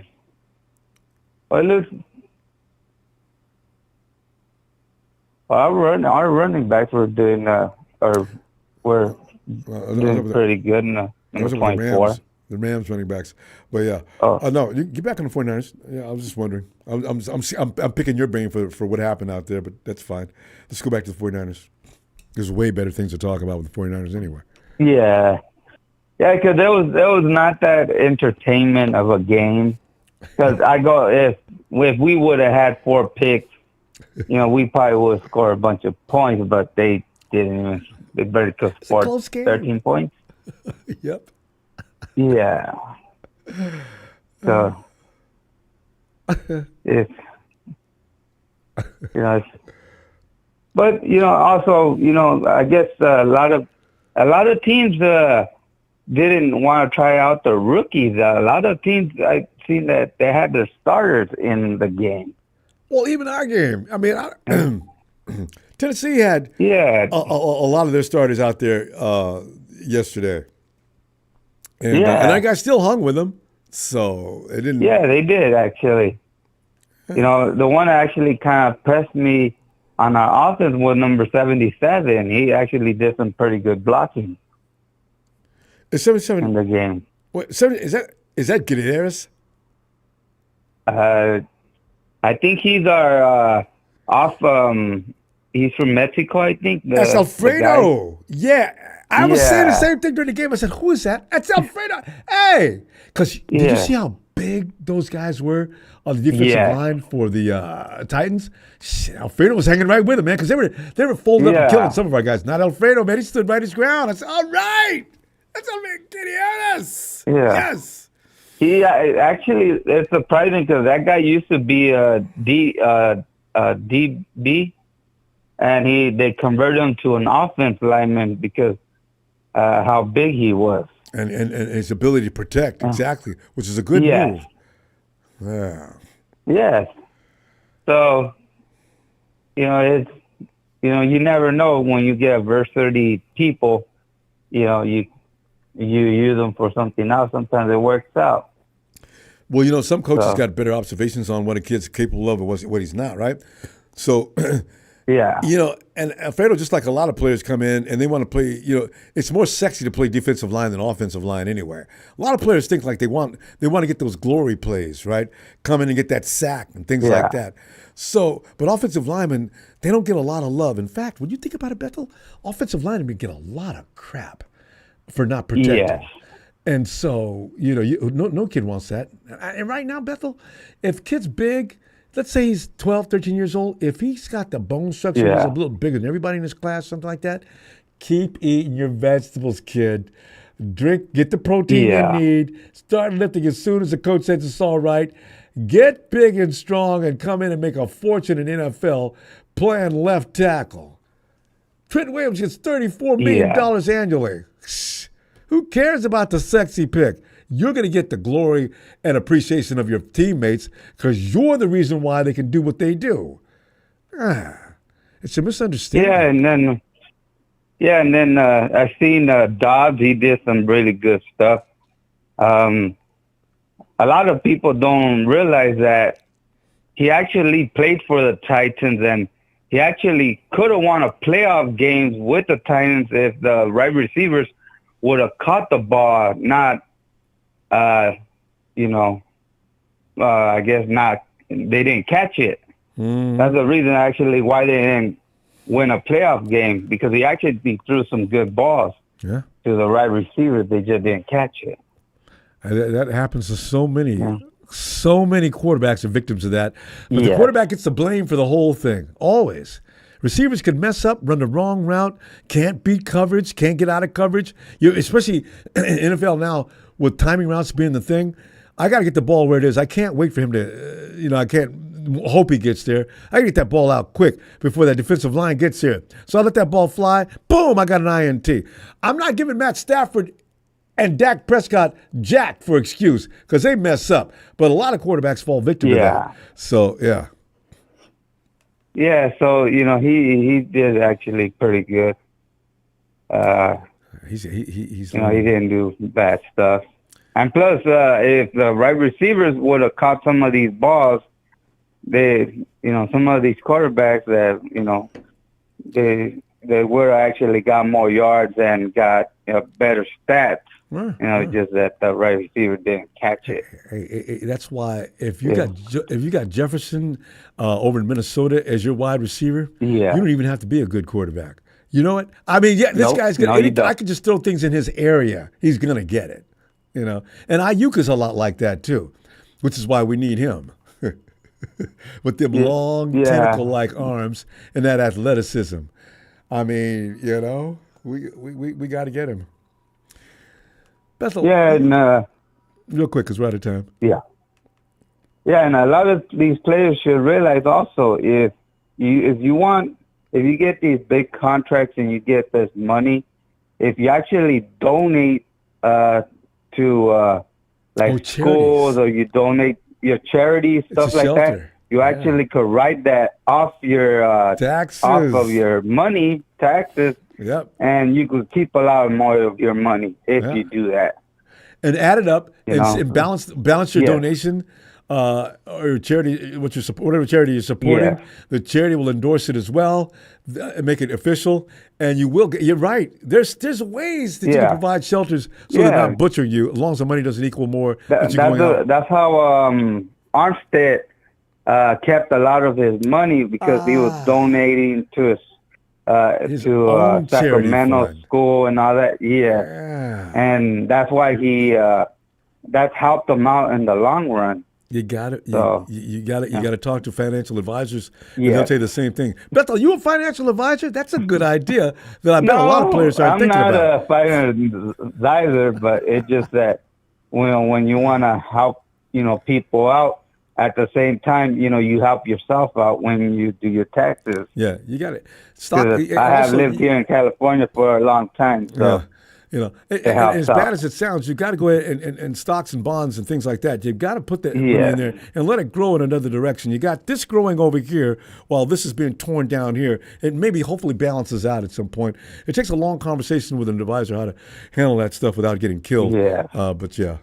Bethel, you know what? Before we get into too much financial stuff, we read our production wants us out. Hey, I'll see you Tuesday. All right. All right. Hit the like and let's go Niners. All right, Romo. Appreciate Good you, night. fam. Oh, no. Well, this is what we needed. In fact, I want to hear what he has to say about his team.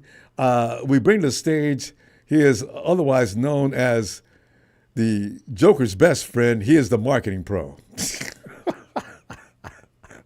Marketing pro what? What? Jesus.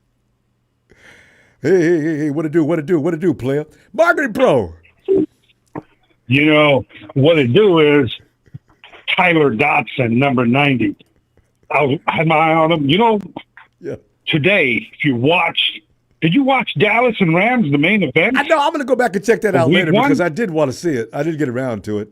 I was too busy doing Let more me tell you, important man. things. Yeah. Don't worry. Marketing Pro got you. You know what I mean? Because Marketing Pro. Yeah, but your interpretation of what really took place. Okay, go ahead, because I know I'm going to question it, but go ahead. No, it's all facts. Mina Kimes called the Rams McVay a genius, and McVay was just on the coach cam and just, man, let me tell you, it was pay-per-view event, man. Let me just tell you, if you didn't watch that Rams game today, y'all missed out. So here's a highlight. Jordan Winnington, look him up. Puka Nacua 2.0 from the state of Texas, running people over like a freaking bulldozer. He caught one pass for 5 yards, 31 yards after the catch. And he had 7 catches. And this cat, McVay drafted because he said that he had the Puka Nacua ingredients. He likes that physicality. He's a big receiver. And I think he's a little bit faster than Puka, to be honest with you. Is this McVay's formula now for picking out wide receivers? The Puka Nacua formula? Puka is a trend changer, man. Let me tell you. Now the NFL, we got to have a Puka Nacua on our team. So they're looking for cats that got Puka Nacua traits. That's the genius of Sean, the genius McVay. You've never called him McVay. When's the last time you just called him McVay? And you know what? Me? I do appreciate one thing, though. You stopped saying he was Bill Walsh, whatever. Reincarnated. That's what you say, yeah. Oh, that was so annoying. I mean, he is Sean, the genius McVay, Bill Walsh reincarnated. Oh. You know what I'm saying? But now, hey, I got a suggestion for you, Ronbo. What? Real quick, before we get back on point. It's time for Kyle to get rid of that goofy snapback hat. I mean, he tries to hide his eyes, but he looks so goofy with that hat. The hat is too big on his head. Can the 49er fans let the 49ers know, maybe he'll win the Super Bowl if he gets rid of the hat. Maybe that's the bad luck. I don't know. I mean, Kyle's got a good head of hair on him. You know what I mean? Just like McVay. I mean, but he wears that goofy hat. He looks like a goofball, man. My goodness. Yeah, but at the same time, McVay with that blue shirt on and running up and down the sideline, turning cartwheels and flips, I can't tell the difference between him and the Lambs cheerleaders. It's kind of both of them could do something about their look. I mean, hey, McVay got swag, man. McVay looked like he'd go in the gym. He works out. I mean, he got some guns on him. You know what I'm saying? With Kyle, he got to lose a half. But now, let's get back to the game. The Rams' offensive line was like the Great Wall of China. The Cowboys, I mean, Stetson Bennett had all day to throw, so he's throwing it to the Cowboys for a while. Right? So what was up with that? Now, here's the bizarre thing. Stetson Montana Magic Bennett. You know his middle name. I was Check this out, man. This guy's got like 10 seconds to throw the ball. Wait. Nobody Stetson around Montana, what? What'd you call him? Well, Stetson Montana Magic Bennett. Let me explain. There's Martin Pro has a story behind it. Look at both of Montana and Stetson Bennett's careers in college. Bennett won the national championship. Joe Montana, I think he won the national championship or championship game. Yeah. But let me tell you, despite throwing 4 picks, he kept his cool and watched that game-winning touchdown pass. He spins around the defender, opposite side, throws a laser for a game winner. And remember, he got a little drunk last year, so the Cowboys defense looked like Larry, Mo, Curly, and Joe all shifted to the left. Your receiver just stepped in the opposite direction they stepped. Benson actually caught that and threw him the ball. Not a lot of defenses are going to do that, Marketing Pro.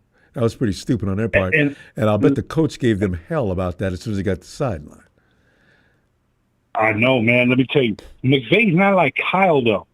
See, if Kyle had Stetson, he would have been done already. McVay can develop talent. That's the difference between these two coaches. McVay makes players better. Kyle, you gotta get him that all-pro. You got to go to the free agency.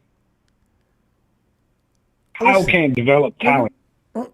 Wait a minute. Wait. Whoa. Do you know most of the all-pros on this team are homegrown? Well, I mean, give me a few. Okay.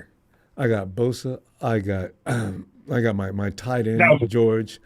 I've also got okay,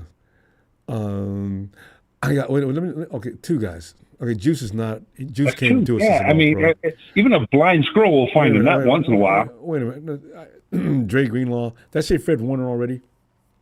You know, we're paying these large salaries because these are the kids we drafted. We don't want to get rid of them. How many All-Pros have you guys drafted? Let me tell you, man. We got the greatest pro football player of all time, Aaron the Goat Donald. You know what I'm saying? Cooper, Cup. 2. You know what I'm saying?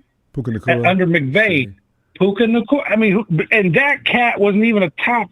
What round did McVay draft? The thing is, I don't think you have any more. The 49ers have as many drafted Pro Bowlers as the Rams do, for sure. I'm just saying, man, if you ask football players, who would you want to play for, they'd say McVay over Kyle. Oh, no. You know, Jordan Mason, the guy that's rotting with talent on the bench. Who? I mean, bring him to the Rams. That guy will be leading the league in rushing. Listen, you know what, Mike, bro, I can't get mad at you for loving your team.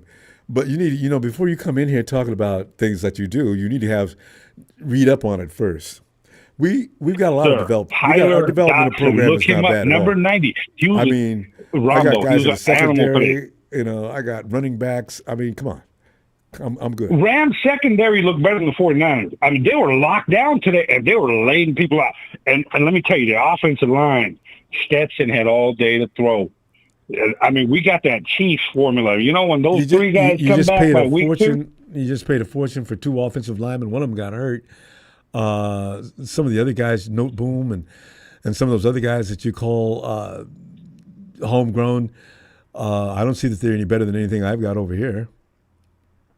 Well, you see, the 49ers this year, they are thin. They don't have depth.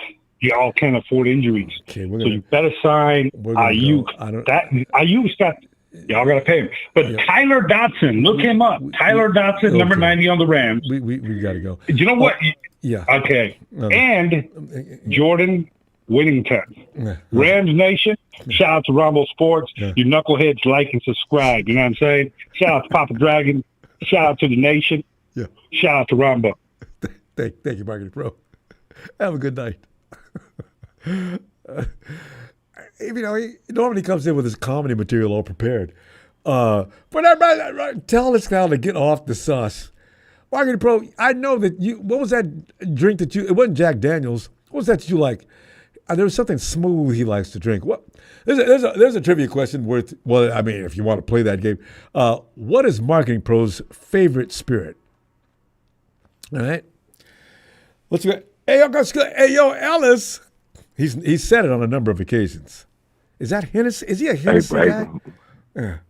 But we at the end of the show, or can you come right back to me, or are we at the end? Yeah, actually, we are at the end. We were trying to get you earlier. We're at the end. I tell you what, you know what? Tony's Okay. Tony's here. We'll get Tony and we'll come back to you. Go ahead. All right. All right. Tony ATL. Tony. Yeah, Brian, that's Hennessy. He's a Hennessy guy. Yeah. And Marketing Pro, if you really want to, so get you get you a Johnny Walker shot. I want to see how badass you is. Johnny Walker is not all that smooth. Just say, hey, Marketing Pro, stick to your single malt, as my uncle taught me as a kid. Stick to your single malt liquors, though. Hey, Tony. Work.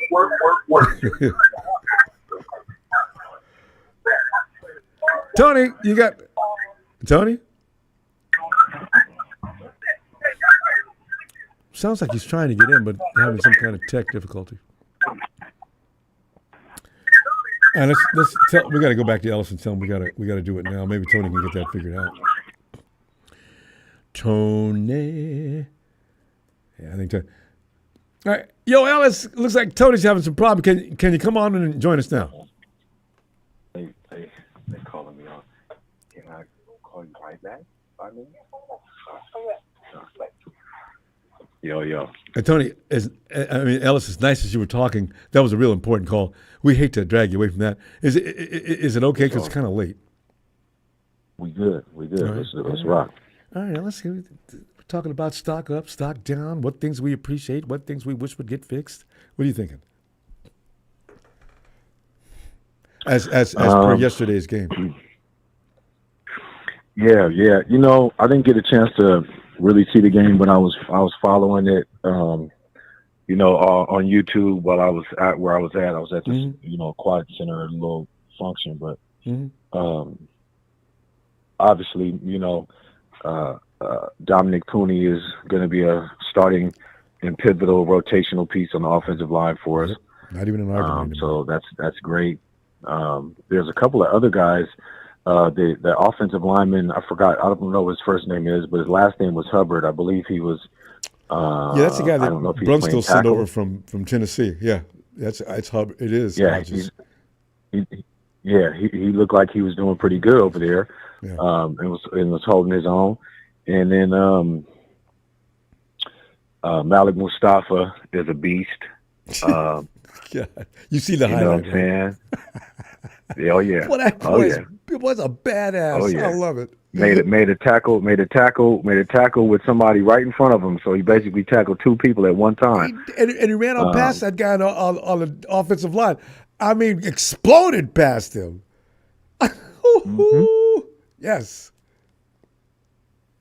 Yeah, he's just the kind of guy that we need. Absolutely. You can use him for different kind of plays and situations too. I can't wait. And the linebacker who Nick Bosa is close with, he was sneaky. He was sneaky good. And Bethune, I think it was. Hey, does he like Bethune? Bethune led the team in tackles on the day. Bethune is close with the Bosas. Oh, okay. So they're teaching him some technique. He's picking up from him. Yeah. He's a Florida product, and so he has a relationship with the Bosas and stuff like that, which is really good because it really is. that adds to that already adds to ability. And before he even got here, he was already good anyway. His measurables and all of the stuff that they were, talking about that they usually base the quality of a player on wasn't, checking out, but he's a football player, and that's what I'm hearing is the importance, and that's what he's showing himself to be. So that's, that's another great little acquisition that we got in the draft. And, defense was really my main thing, and we were getting gashed from what I was hearing, and then what I heard post game. I was a little surprised that the Titans were getting loose the way that they were on us, but shit, they still only got us by 3 points, but 4. But you're not. You know what, Dallas? Whatever. They had moments. The Titans did. But for the most part, the 49ers were not allowing a lot and not much at all. Special teams was putting them in good field position every time. And that was the thing. Because there's the problem. Special teams is frightening. We'll see what they look like later. Kyle's got to address that new format. But otherwise, the defense, you'll love Khalil Davis, and I think you were high on him last year. Khalil. Yeah, right. That's another guy. Khalil Davis was playing his ass off. Yeah. He's finally coming into himself and who they believed he would be. Sometimes, man, with those kind of injuries, man, it takes guys like 2 years. You know what I'm saying? It takes guys like really 2 years to really get back to their real self. You know what I mean? So, and that's what it's taken for him. So I'm glad that he's now coming in, and because we need that. We need that interior defensive line help, big, this year. And a lot of these guys are inexperienced. So a lot of the veteran techniques and visuals and things that guys will, be privy to pre-snap, they're probably not going to all know that. So there will be some mistakes made along the way, but I'm just hoping that, they've can, have extracted some gems and some different details from, like Armstead in the past and other guys where they can mature and start to gain that perspective so that, they can play like veterans and not like rookies, even though they have potential. That shit ain't doing nothing if it ain't checking out once the ball is snapped. So we need to see that, guys are saying, okay, they're doing this, or, I'm seeing this, so they're probably going to do that, or look out for this. And, just stuff like that, instead of just get down on the line and following your assignment. There's going to be a lot of times where guys got to be prepared for other things that have nothing to do with the assignment that you can only read from body language, from, certain, you just got to be a football player that's seen enough to know how to react. It's like, you mentioned that. It's like Puni yesterday. Puni doesn't just do his job. Puni's looking around for work while he's out there. What else can I be doing out here?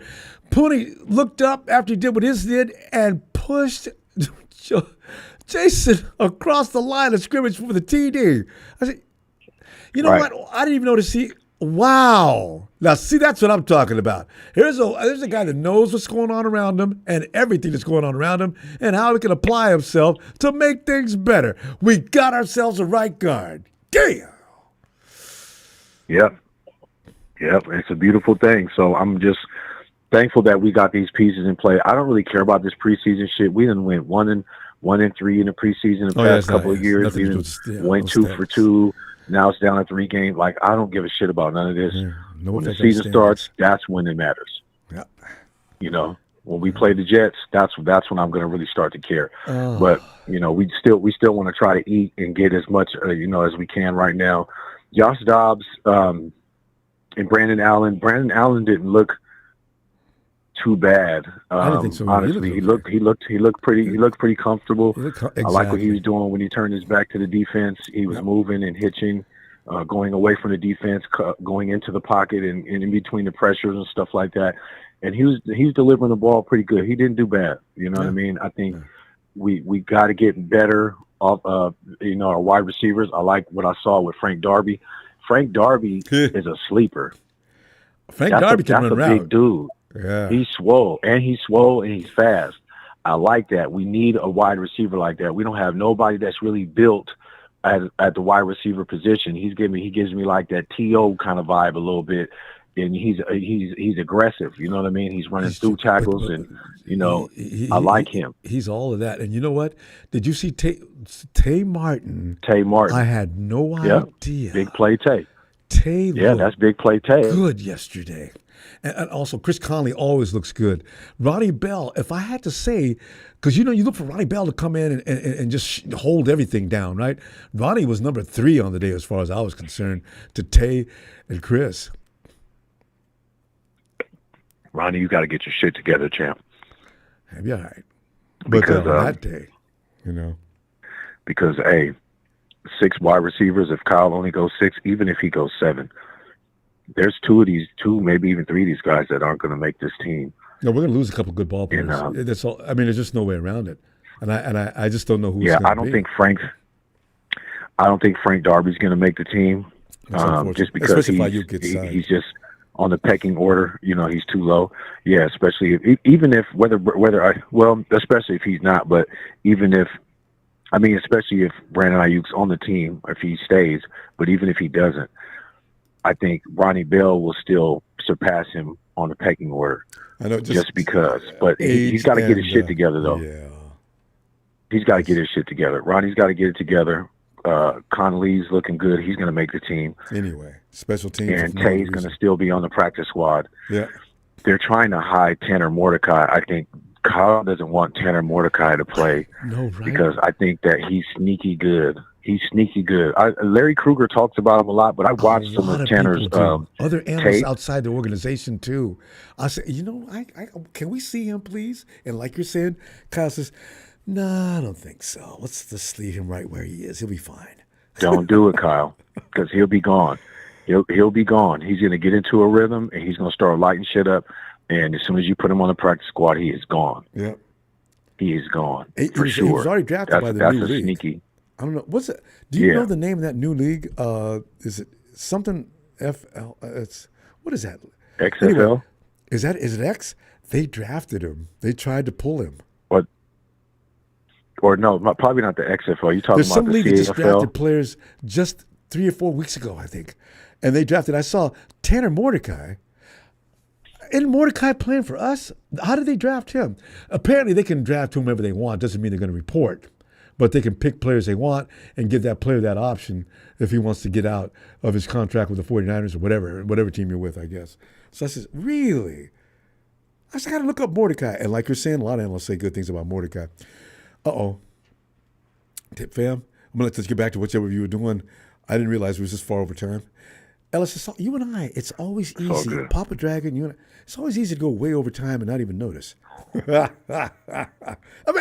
looking for you Tuesday, though, Ellis. All right. Okay. Yeah, that's a bet. That's a bet, fam. I appreciate you. Thank you for the platform. Hey, man, look, Jordan Mason. Oh, God. That's why Kyle's been hiding him. Can't hide him anymore. Kyle's been hiding his ass too. They've been he can't hide him no more. So no more practice squad for Jordan Mason. You can rest assured. That's not happening anymore. He can't do it. But yeah, man, shout out to Faithful. Y'all know what it is. Hit that like and subscribe. Thank you, Bo, and shout out Production for the platform. As always, shout out all the fam. Shout out Tony Tone, Donut, Tanisha, Frank, Show, and shout out the chat. All you suckers in the chat. Hopefully y'all getting slapped around by the fam. The clown, the circus is in the chat. But y'all know what it is, man. Love all y'all. And we'll be back, man, Tuesday. Go Niners. Looking forward to it. Good night, Ellis. All right, fam. Peace. Let's go check and see if Tony can get what appears and sounds to be a connection issue of some kind. Tony? Yes, sir. Ronbo. There you are. All right. Well, Tony. Ronbo, I couldn't stop laughing. I know you can see the game, but my ribs are hurting right now.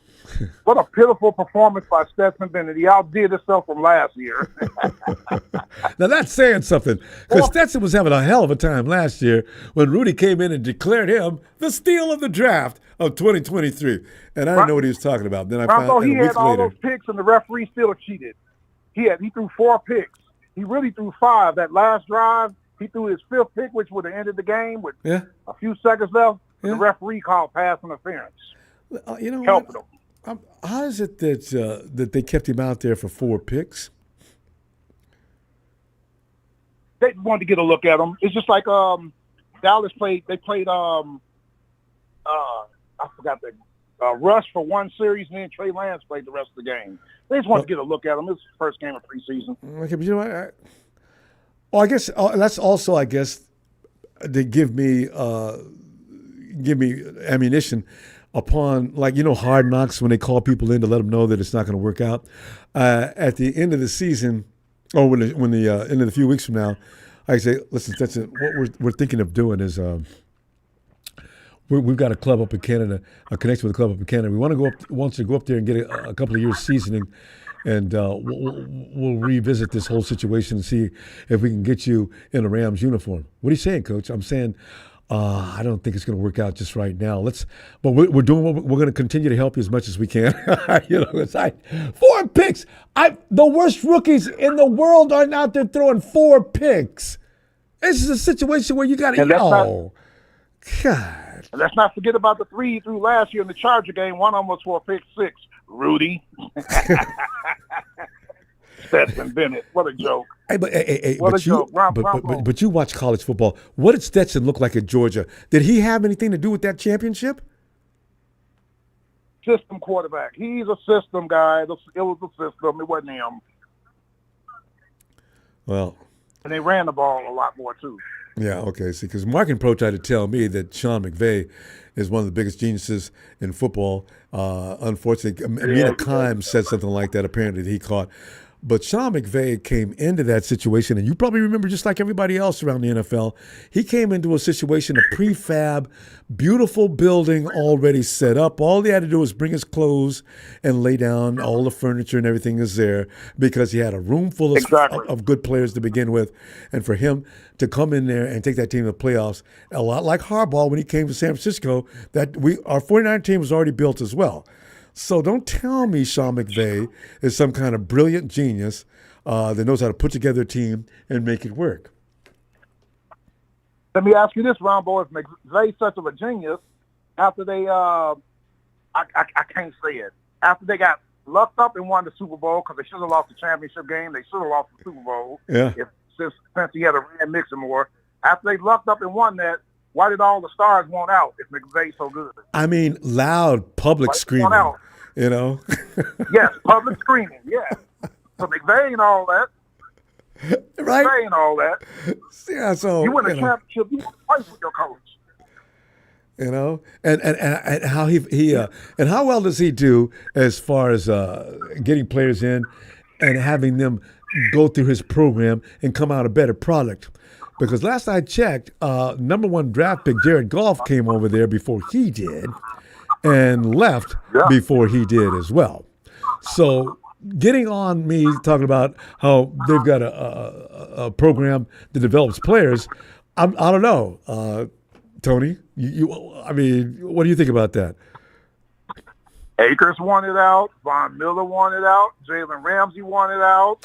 Aaron Donald wanted out, but he didn't say nothing. He retired on Akers, I just realized Akers finally got out. Akers have been trying to get out for 2 years that we know of, maybe longer. Yeah. Yep. They don't want to run the ball.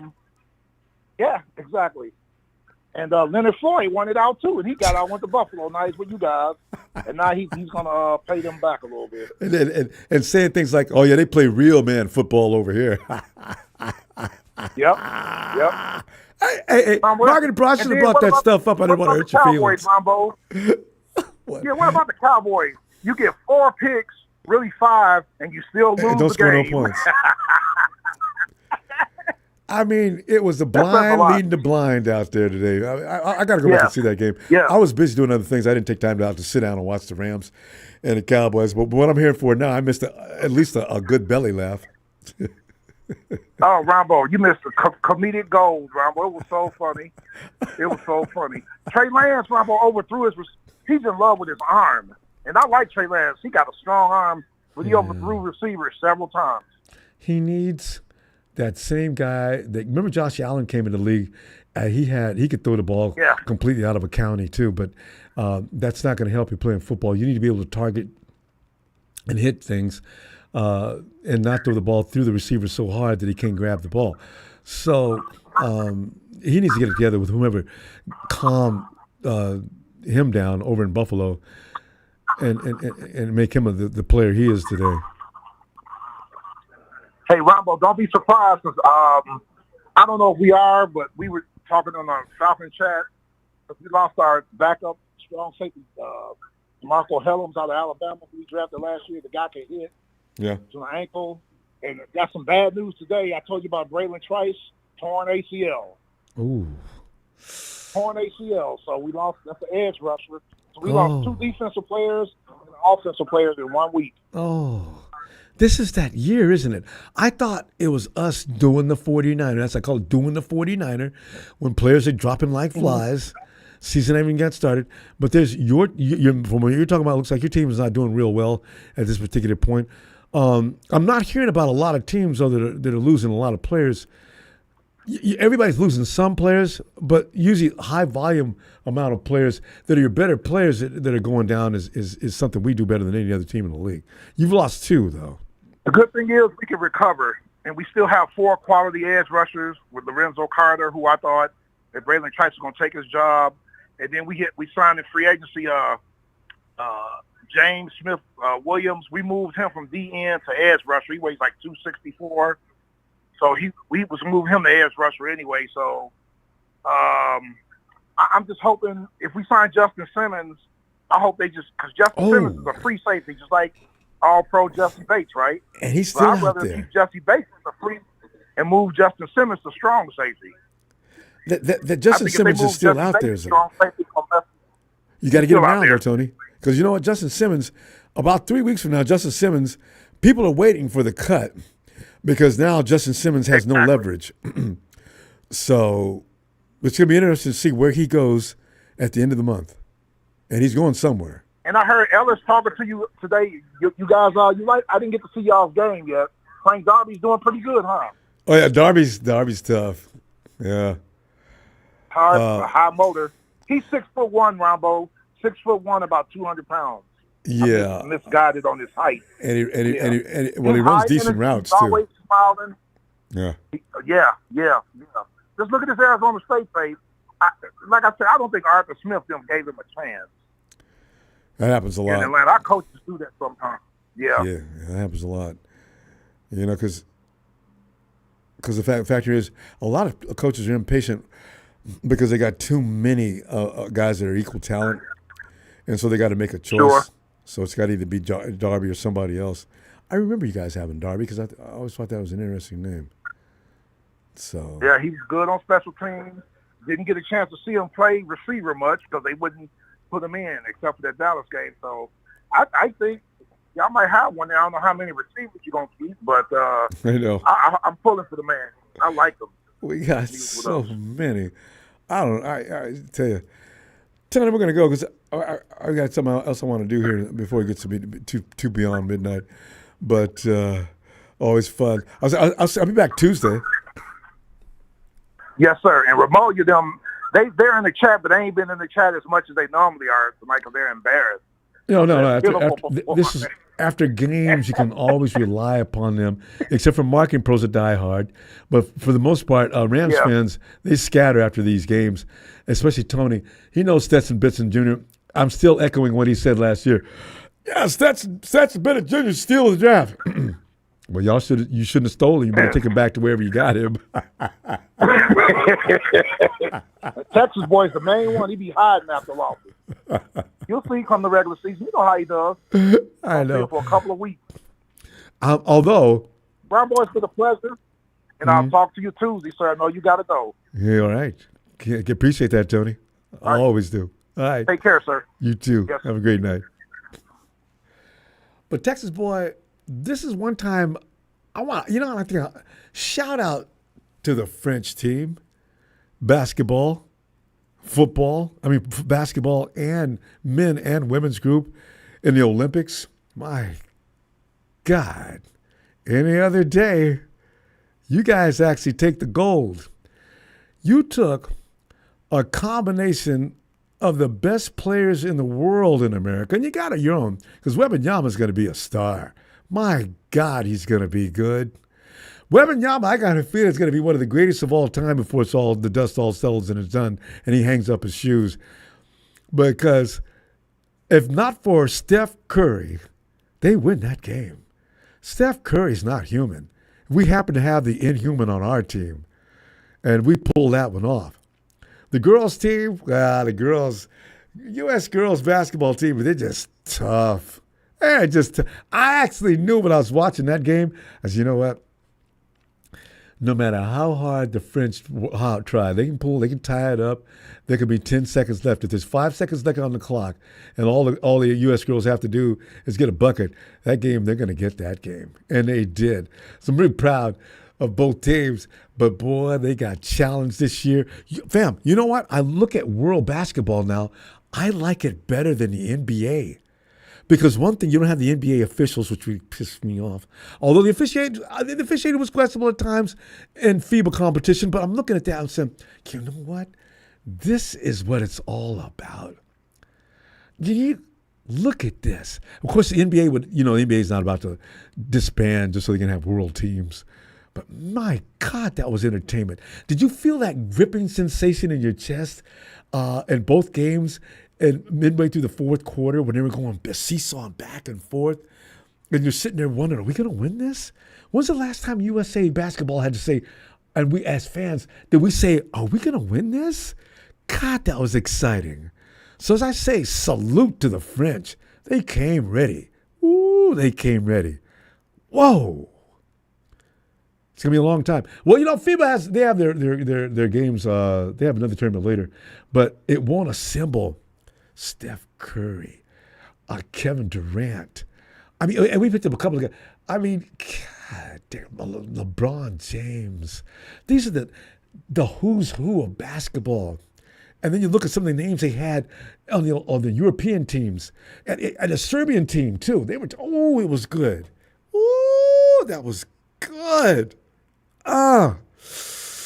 Anyway, man, hey, tell you what, see you Tuesday, and always appreciate thanks for those contributions tonight, fam. Please subscribe. We want to find you to join us and get on in there and make a phone call and talk some 49er football. Hit like before you go, please. Hey, I want to say like. And I'll see you Tuesday. Niners!